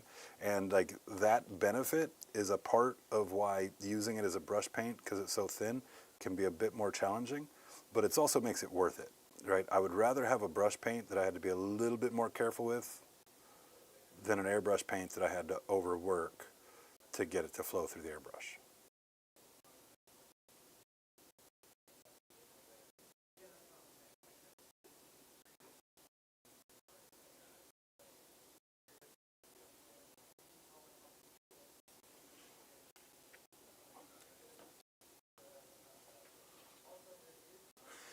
Yeah, the gold for the Vallejo metal color isn't great. I found the best use for it is as a highlight for other golds. If I'm painting a gold, I want a nice retributor armor, strong, yellow gold for a traditional gold. If you want to accomplish a rose gold, then the Vallejo is pretty good in the fact that you can take a bit of pink ink and add to it and kind of shift that color in the pink direction. But for a traditional gold result,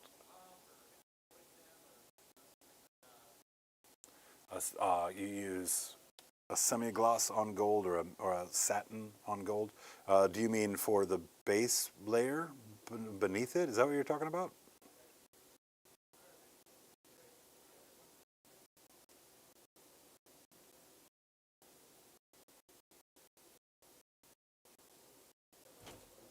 I do hope that they weren't able to hear me talking trash about them recommending Amazon. The door is open. I am at the other end of the shop, but this voice does carry a bit. So, just a scooch.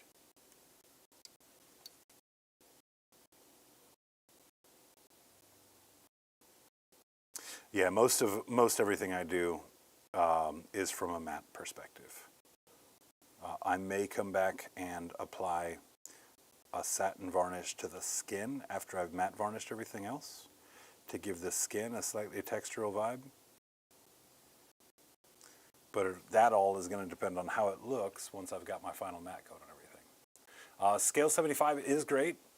Yeah, Scale's got really, really good metallics. You want a rose gold? They've got a metallic for that. You want a blue gold or a blue metallic? They've got that covered, right? Like greens, like necrotic sort of golds, like in terms of color ranges, yeah, Scale has it locked down.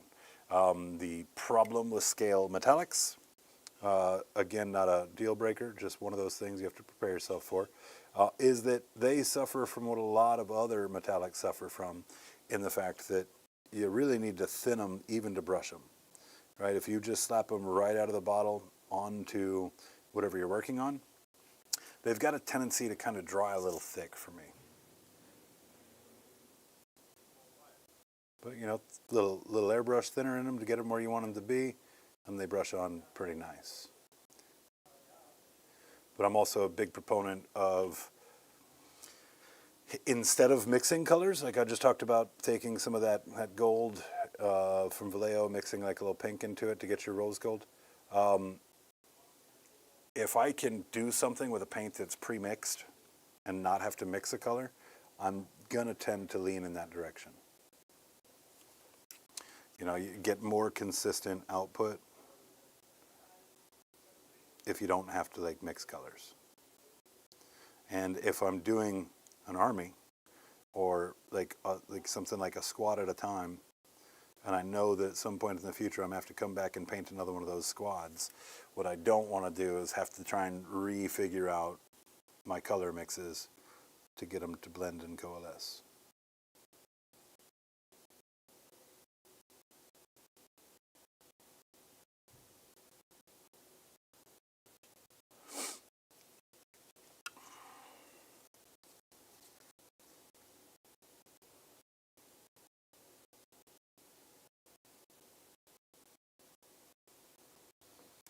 Get what you needed?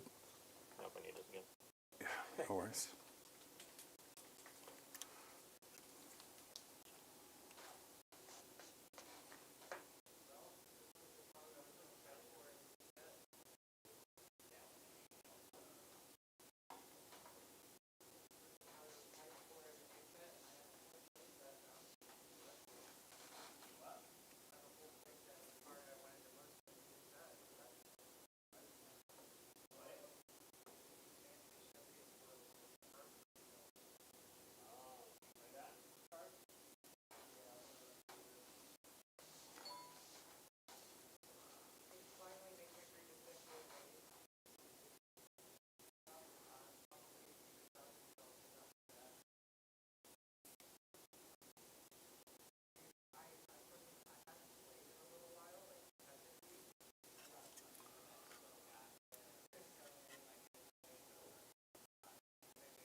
Flow improver for everything.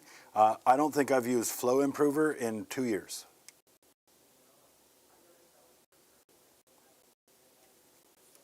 But that also goes back to what I was saying. Because I rely on a matte finish for just about everything I'm doing, what I don't want is flow improver messing up my surface tension.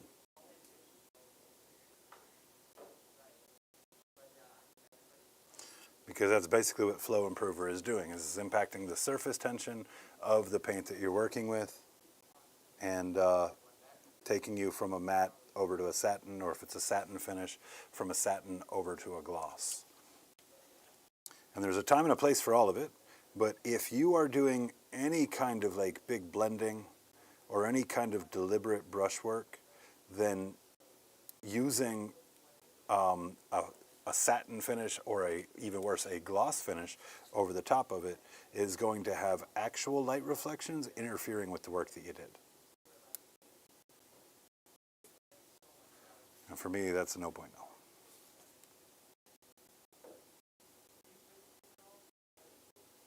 Even my faux realism grim bright style has gradients working,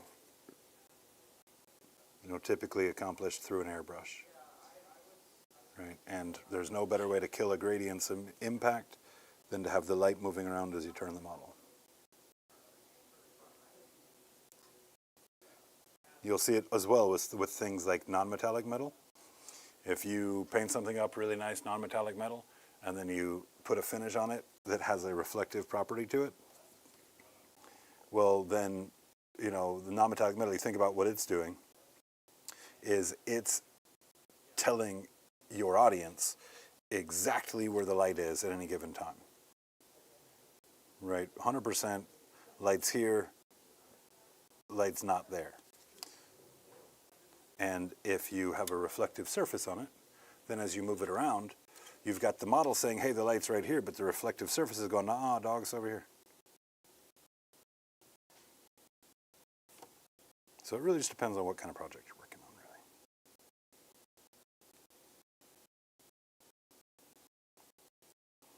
Like I said, I will use satin or gloss if I need to make a mouth look wet and sloppy. Boom, make it look wet and sloppy. Right? Add a little gloss to it. Give it that shine. Or if I want to differentiate one material from another material, right? Cool, right? Having a satin or a gloss alongside a matte, well, that's also another point of contrast. That falls in with a textural contrast category.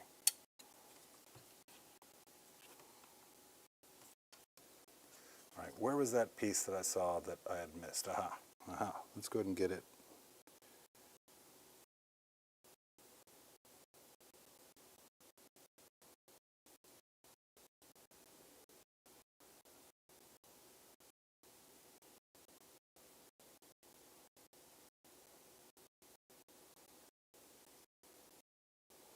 This metallic does make me nervous on small surfaces like that, because it's real easy to go a little bit too far and now you make a mess.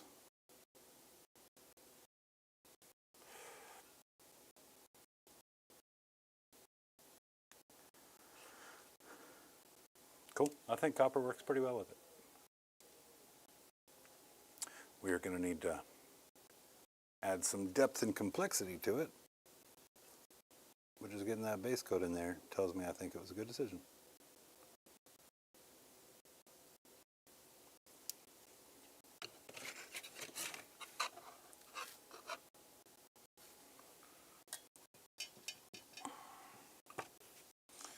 All right, so let's just come back here, do a similar thing for all of these little bolts that are in the tree. Now I'll tell you one thing I do use a gloss coat for, and I talked about this in a previous stream as well, is that let's say I'm painting up a bunch of Space Marines or Chaos Space Marines. There's a bunch of really finicky trim work. A lot of times what I'll do is I'll gloss coat the thing before I paint the trim, right? And then that way, if for some reason my trim goes awry, I can take a little airbrush thinner, I can take a Q-tip, and I can literally clean it right off the surface and start over, right? So I use it for the ability to correct my errors, right? And then I'll finish it off like with whatever varnish that I feel like is going to best present the piece. But that happened actually on the flesh here, where I went ahead and coated it down, and then later on during the process, I got some paint on the flesh, and I was able to just pull that paint right off.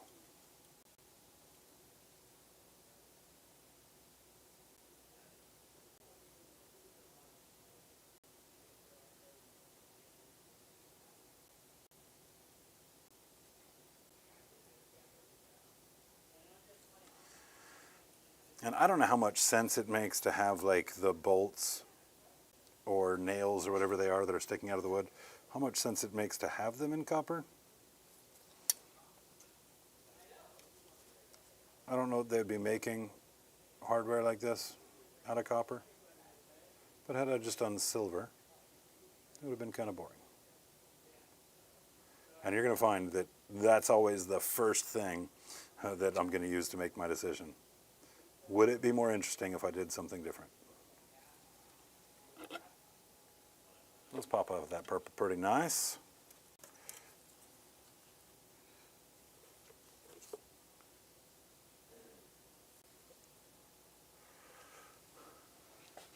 All right, let me get back to reading here. Never add water. Love flow improver. I just habitually add it, never add water. All right, Adam, great to see you, brother. Thanks for tuning in, hanging out. It's dry here. Thinners set you up for failure. I do live in Florida. It is much, much more humid.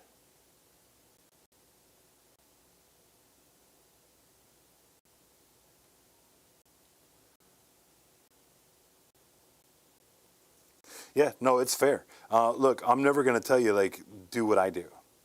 I'm going to show you what I do, but I would want you to test it and let those tests inform what your final decision is. There is no right or wrong style.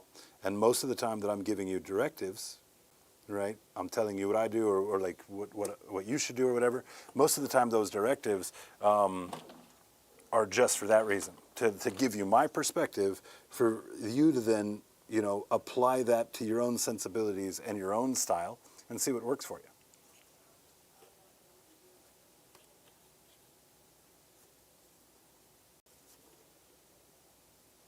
We're making art, and art should be unique. That's why we don't take any commissions that are just box art commissions. We have zero interest in doing that. That's not going to be fun. You know, making a couple dollars off a commission is fine, but if we can't have fun on that commission, then we don't want any part of it.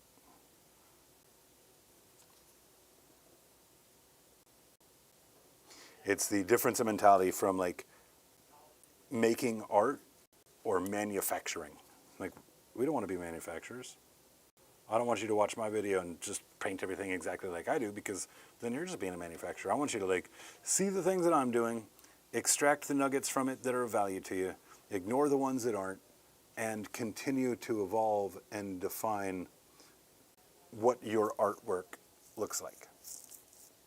You know what I mean? But defining your style.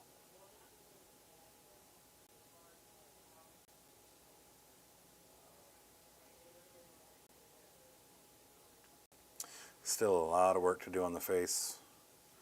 Yikes. We're making pretty good progress on the hammer, though. The hammer I knew was going to be a big project. I knew it was going to take some time. There's no getting around that.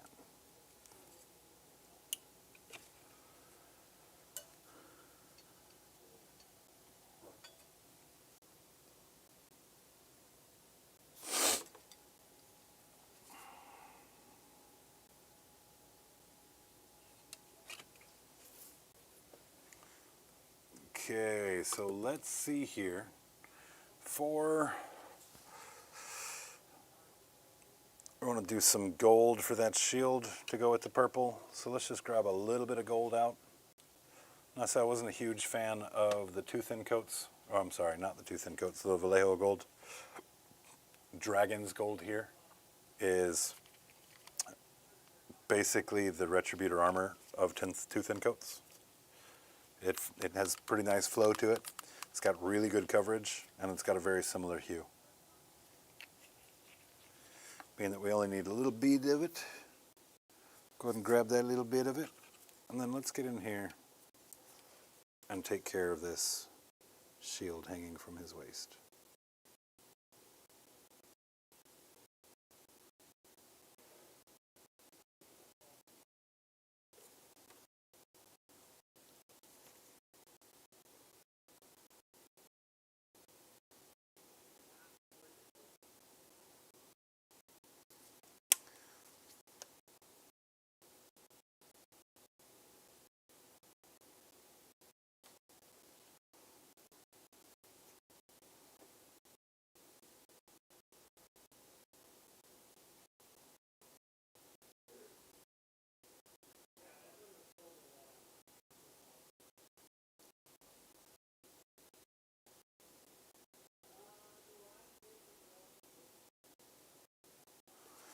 Yeah, I'm getting doing a lot of stuff that I can't talk while I'm doing it because my mouth moving would make my hands shake.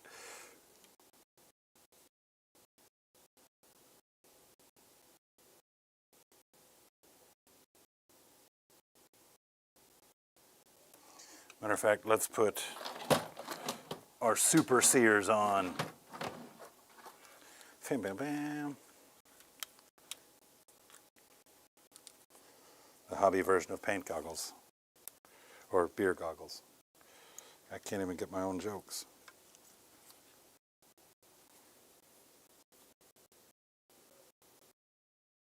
My head is in the way, forgive me.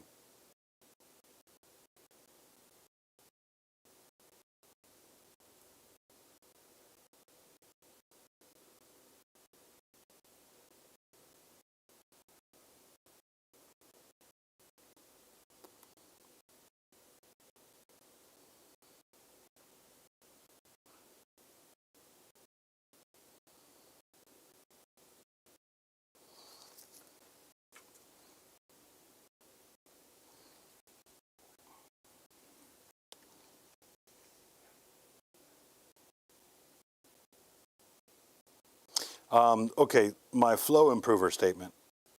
I do have to retract it. When I use those scale metallics that I was talking about, I do use flow improver in those to make them flow better across the surface of the model. And it does a really good job of that.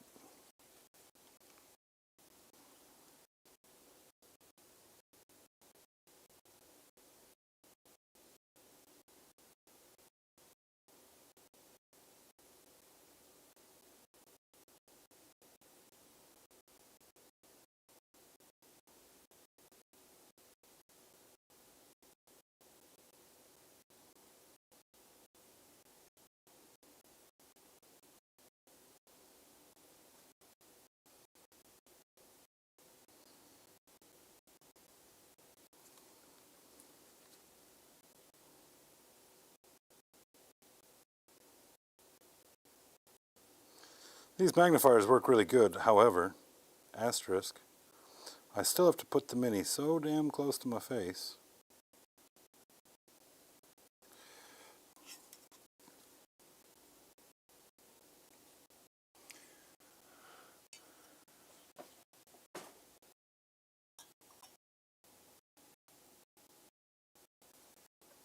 Now, do you guys have humidifiers in the rooms that you paint from?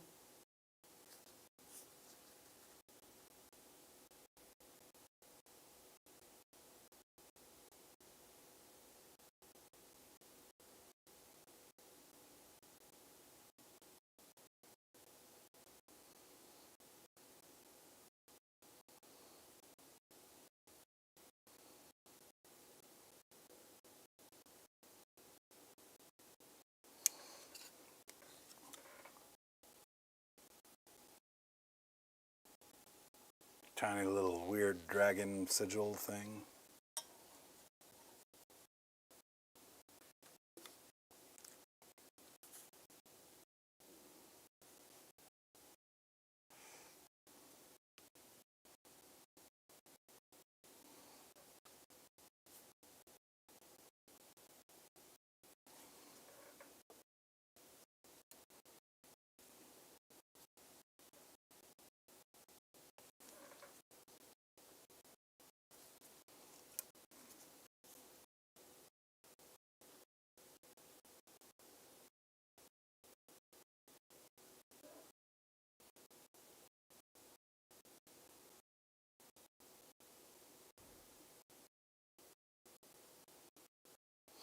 Taking a little bit of that darkest purple, got it thinned down. I'm just kind of lining the gold. This is overlapping some of the places that the gold went a little awry and fixing that air. But it's also helping bring in the idea of a shadow around those little embellishments on the shield as well.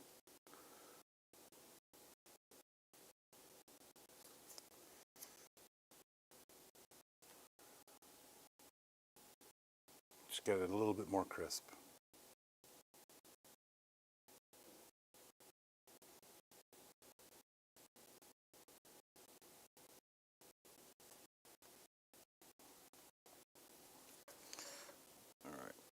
loosen it way down now.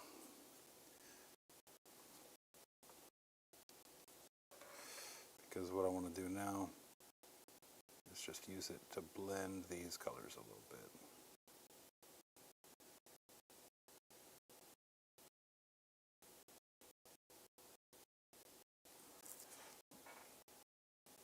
Let that dry and you'll be able to see it better.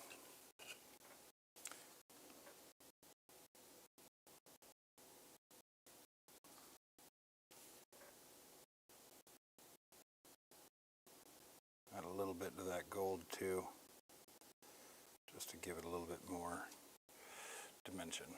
Cool, cool, cool, cool. All right, so let's go ahead and drop a couple of highlights. Then on this hammer, we're going to go back to our Leviathan.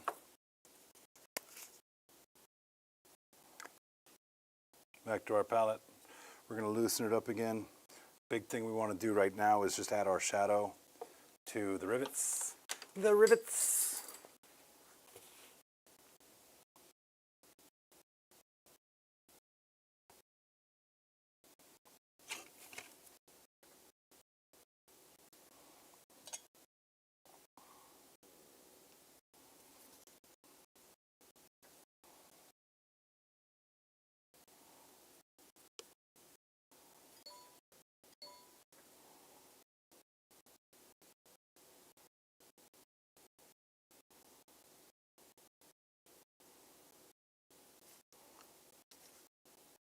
I'm basically just painting over it, letting it gather on the recesses, and then I'm wiping the surface with my finger.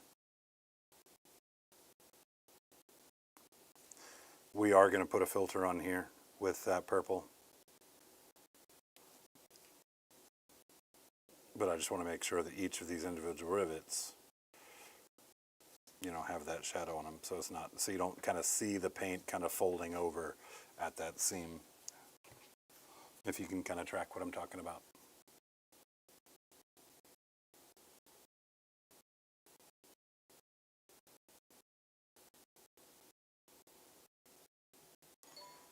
Well, I'll tell you guys, you can save a lot of money on flow improver just by moving to Florida.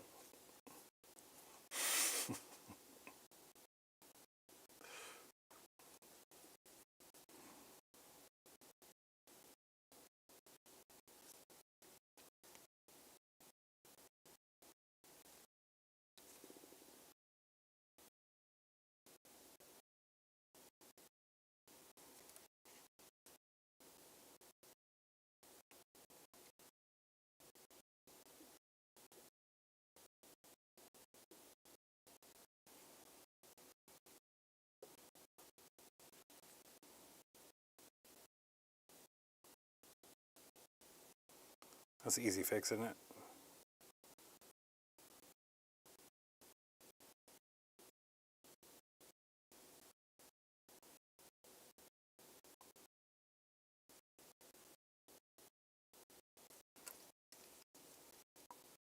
So you're telling me that Colorado is, it gets snow and it's super dry.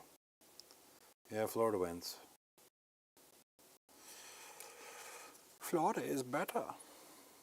I clean the hair. I keep it soft and silky smooth.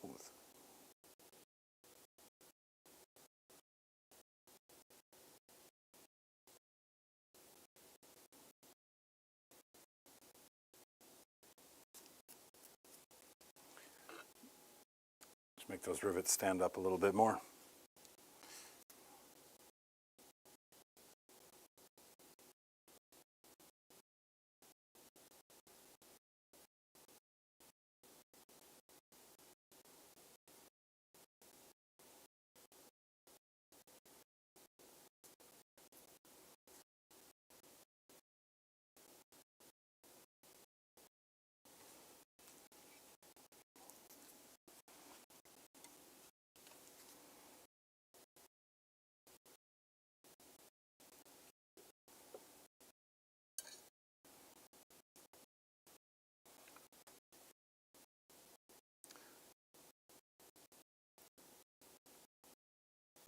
James, you say in a few years. What do you mean? Was that about the move to Florida joke?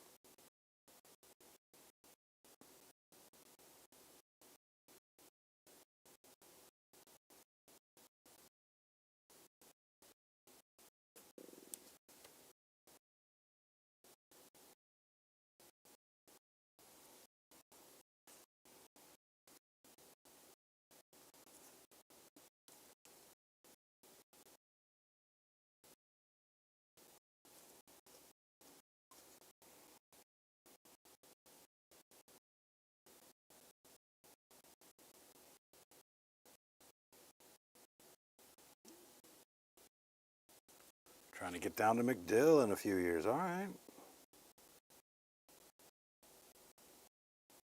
We'll keep it warm for you.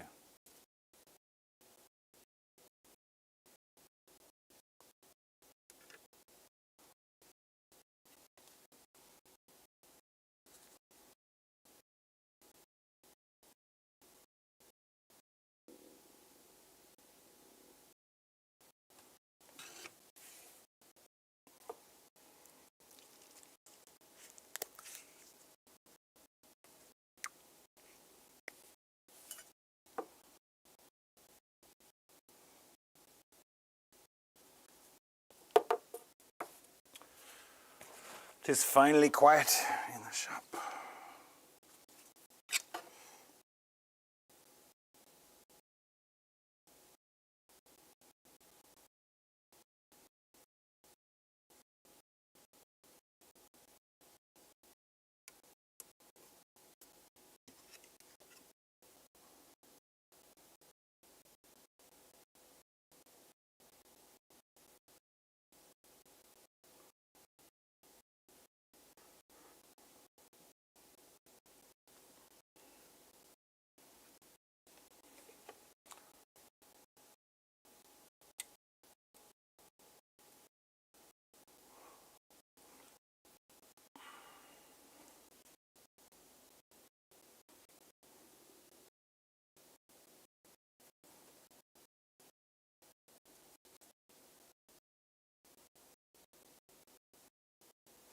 And then we're going to be just doing the same thing again, taking this watered down Leviathan, and we're going to run along the edges of the hammer, where these binding straps overlap that purple, and we're going to push the shadow there as well.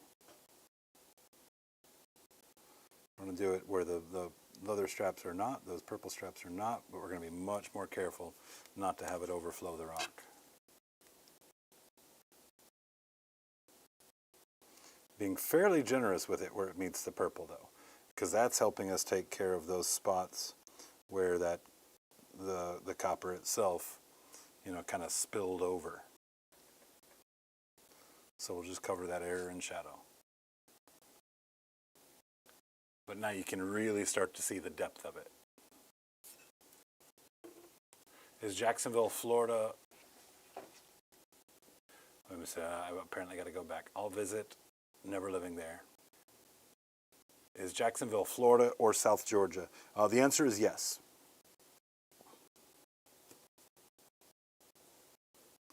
We're about 45 minutes or so away from the Georgia border.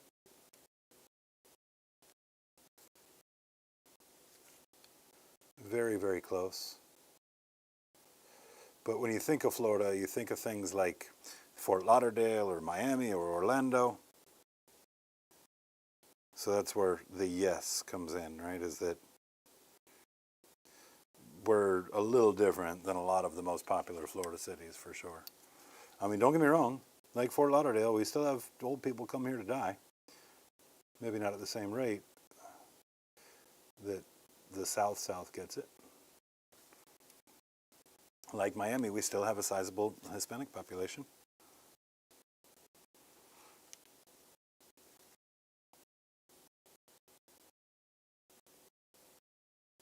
Here's a hot take. I like our Mexican better than the Mexican out west in terms of food. Just so you don't think I'm talking about just one random Mexican dude. Like, yeah, that's our guy.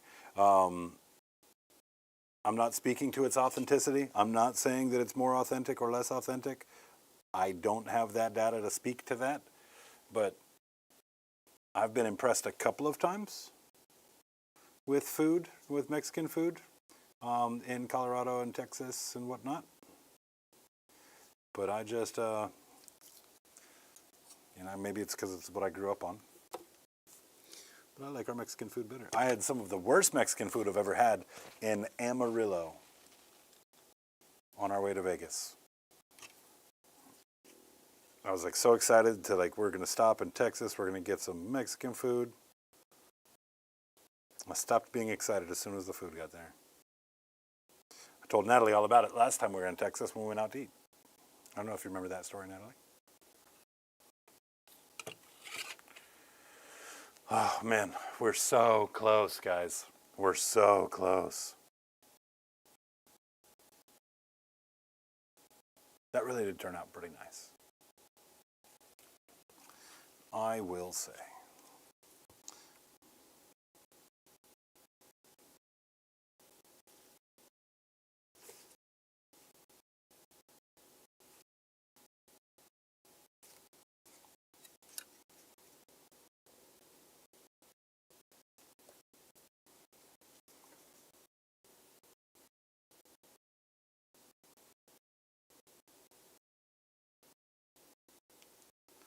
We're just glazing some of the shadow in onto the copper, make it look a little less clean. Kind of help it with the volumetrics of it too, kind of the shape of things.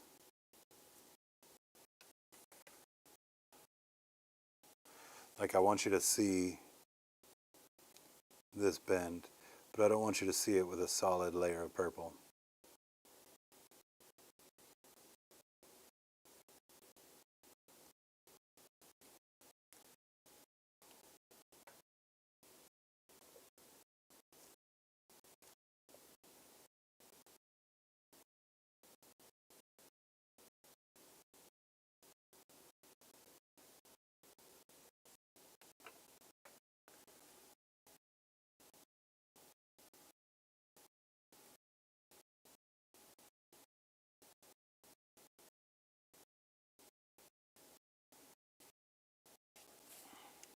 I bet that had to be pretty interesting, man. All those road trips. And yeah, you're right. You would have driven through Jacksonville a bunch. Well, if you ever find your way down here again, you absolutely got to let me know. 100%.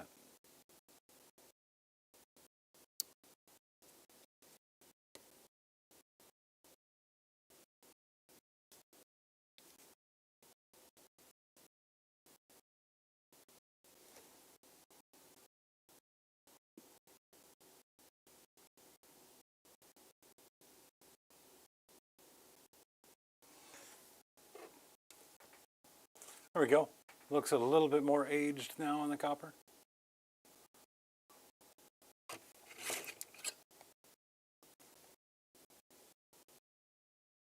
Did that paint get wiped on or wiped off? Let's find out. Let's find out. I see where there's a little paint on his foot that shouldn't be there. Chances are that part of his foot's going to get covered in snow anyway. But I was talking about my little trick to remove issues like that earlier. Let's just see. A little airbrush thinner here.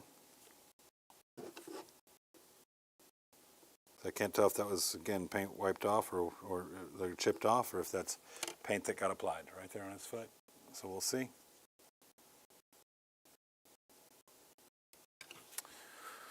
Now here's the dangerous part. If that is paint that is chipped off for some reason, then this Q-tip is going to do more damage.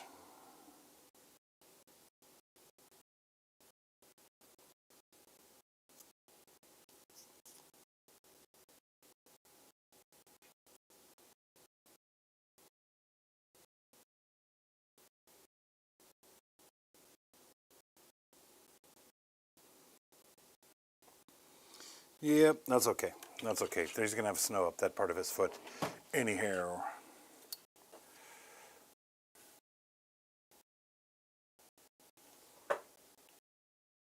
Guys, that hammer worked out pretty well tonight.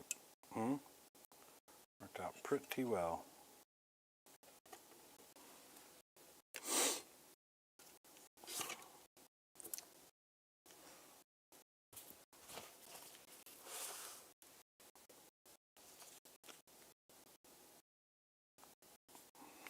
only going to do a few edge highlights on this bark.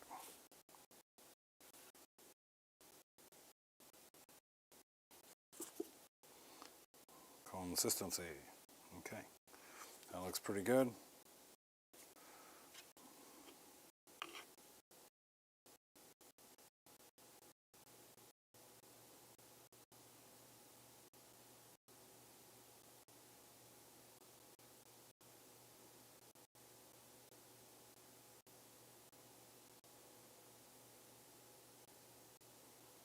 And we're not edge highlighting every edge, I'm edge highlighting the same side all the way down, which in this case is the tops.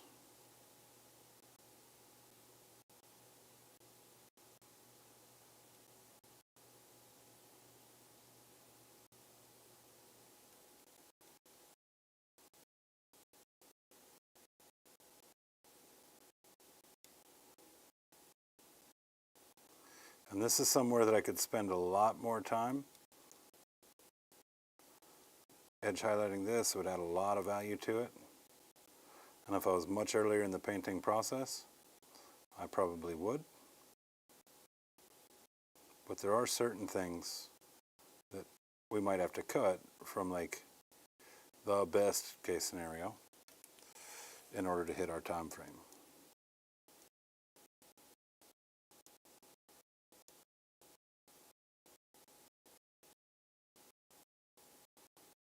So we're just going to hit the stuff on the very top of it here. Assume a lot of it underneath is obscured in shadow.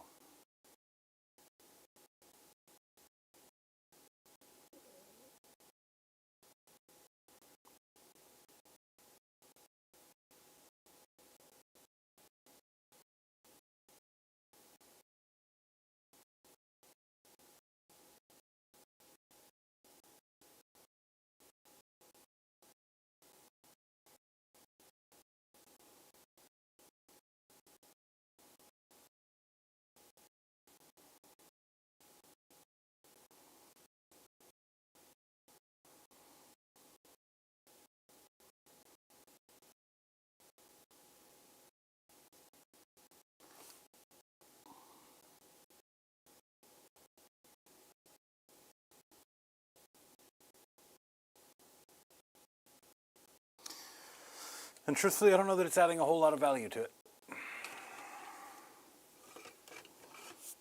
And one of the things to remember is that if the thing you're doing doesn't add a whole lot of value, ask yourself why you're doing it.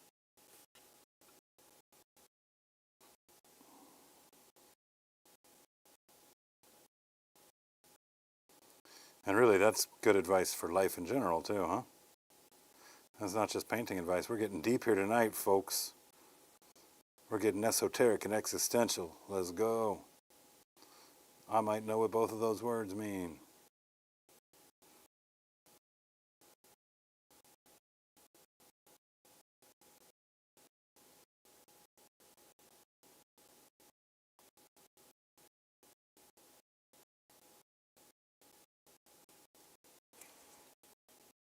Yeah, I think it looks pretty good.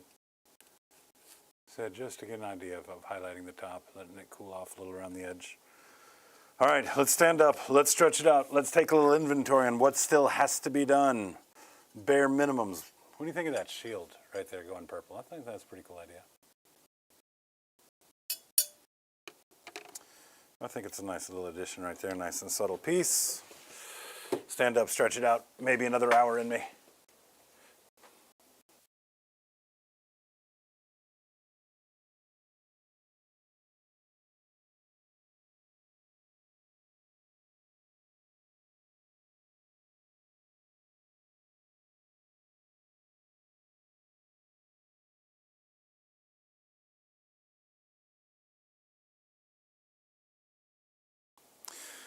Yeah, KR. You might just have to make a special trip to come see us. Let me show you around the cave. Let me buy you a meal. Maybe rematch Orcs versus Toads on stream. I imagine that would go very good for you right now because I don't play shooty orcs. I just don't do it.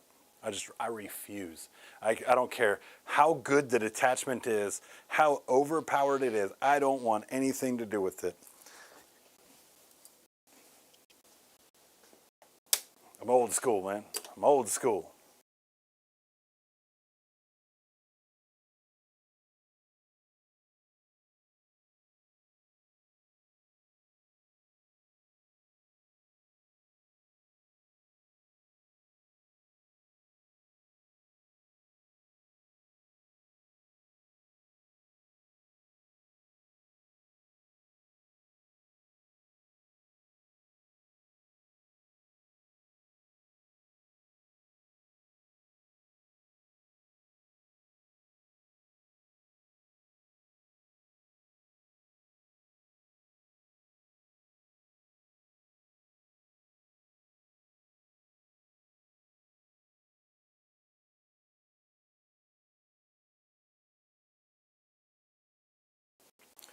So fingernails to match the toenails, face and the details around that.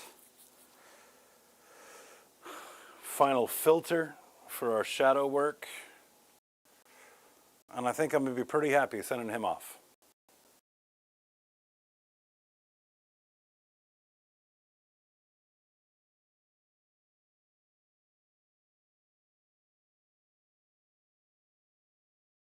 Hey, thanks, James. Now, James, correct me. I feel like the last time I saw you I was paint judging, of course, at Mayhem, and I believe that you had a display board that had a bunch of floral elements to it, like you'd get from a craft store, and you used them really, really well. There's that one like little floral thing that like would, mess people up if they have like tryptophobia. Do you know what I'm talking about? It's got the little pockets in it, like a kind of like a round disc, almost looks like a sand dollar that's got a bunch of cavities.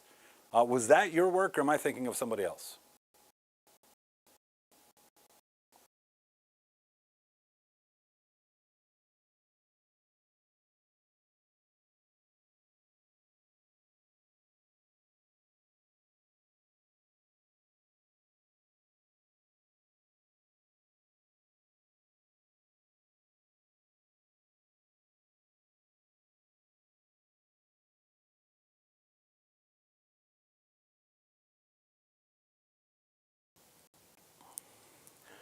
Don't play with my emotions now, KR.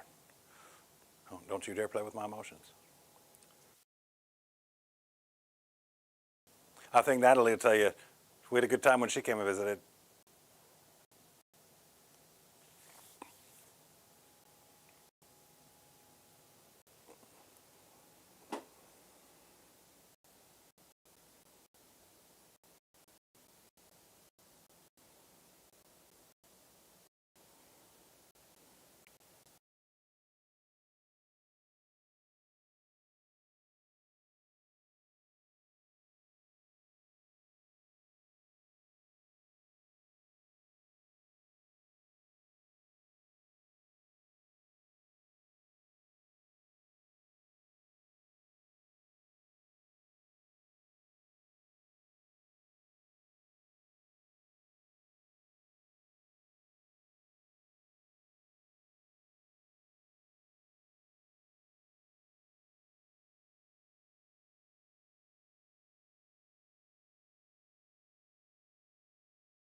Yep, totally missed that James is going to bed. Have a great night, James, if you watch back later.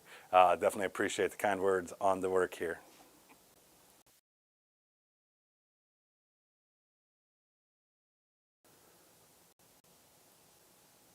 Yeah, no, we'll definitely get you on stream, KR. We definitely would. We love to show off, like, people in the community that are the right type of people in the community. There's a bunch of competitive players out there that, might play the game real good, but might not friend real good. And, well, that doesn't impress us at all. We like to see those paragons of the community out there, right? The people that show up and make friends and have a great time regardless of outcomes. That's what really does it for us. All right, Natalie, great to see you. Thanks for coming out.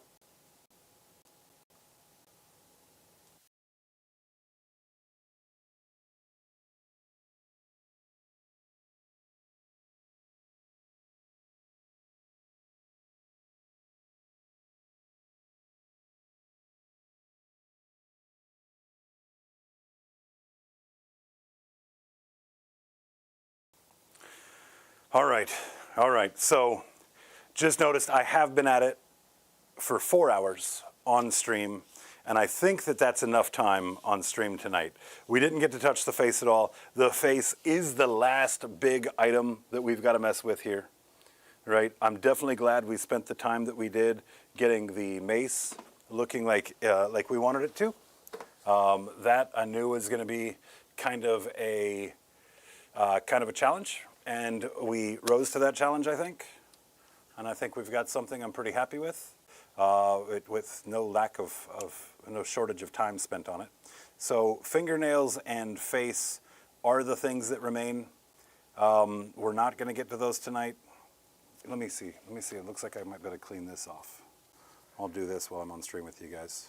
Looks like we got a little wash on there at some point, and I don't like that bit of green on the blue.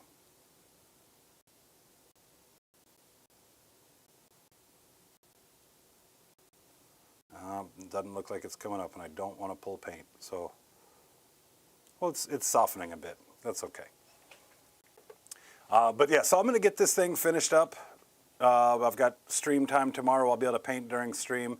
Maybe give you guys some updates during the cave reps as I wrap it up. But yeah, we're almost at the finish line with this guy, and we can send him off to his new home.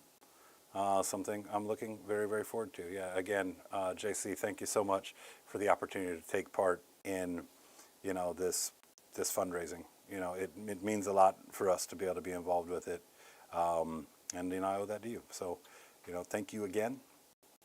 Guys, thank you all for tuning in. Hopefully you enjoyed the stream tonight. Definitely looks like we had an average watch time of an hour, which I feel like is a lot of time for anybody to spend watching a stream. So thank you to you guys that were here for most of it and really carrying that number for us. But to everybody that did tune in and said hello, definitely appreciate you guys stopping by. If you're watching this after the fact, we do this every Thursday, every Tuesday, and then Cryface is in here on Mondays in the afternoon for what we call Wake and Make. So definitely make sure you tune in, and if you're in here watching, say hello. Let me know you're here. I'd love to say hello back. If you haven't yet subscribed to the channel, please do so. Brand new channel, we're definitely looking to grow it, and we can't do that without your help. That being said, if you like the video, make sure you hit that like button as well. Maybe, share with your friends that you think it might be relevant for. We appreciate you spending the time with us this evening. For now, I'm going to follow the rest of these guys and go ahead and start heading towards closing this thing up. So I will see you guys back here on Thursday. And Thursday, I might just paint up a Marvel Crisis Protocol character. Do a little one-shot, single stream, finish a paint job sort of vibe. And, I hope to see you guys there. So until next time, keep your pants on.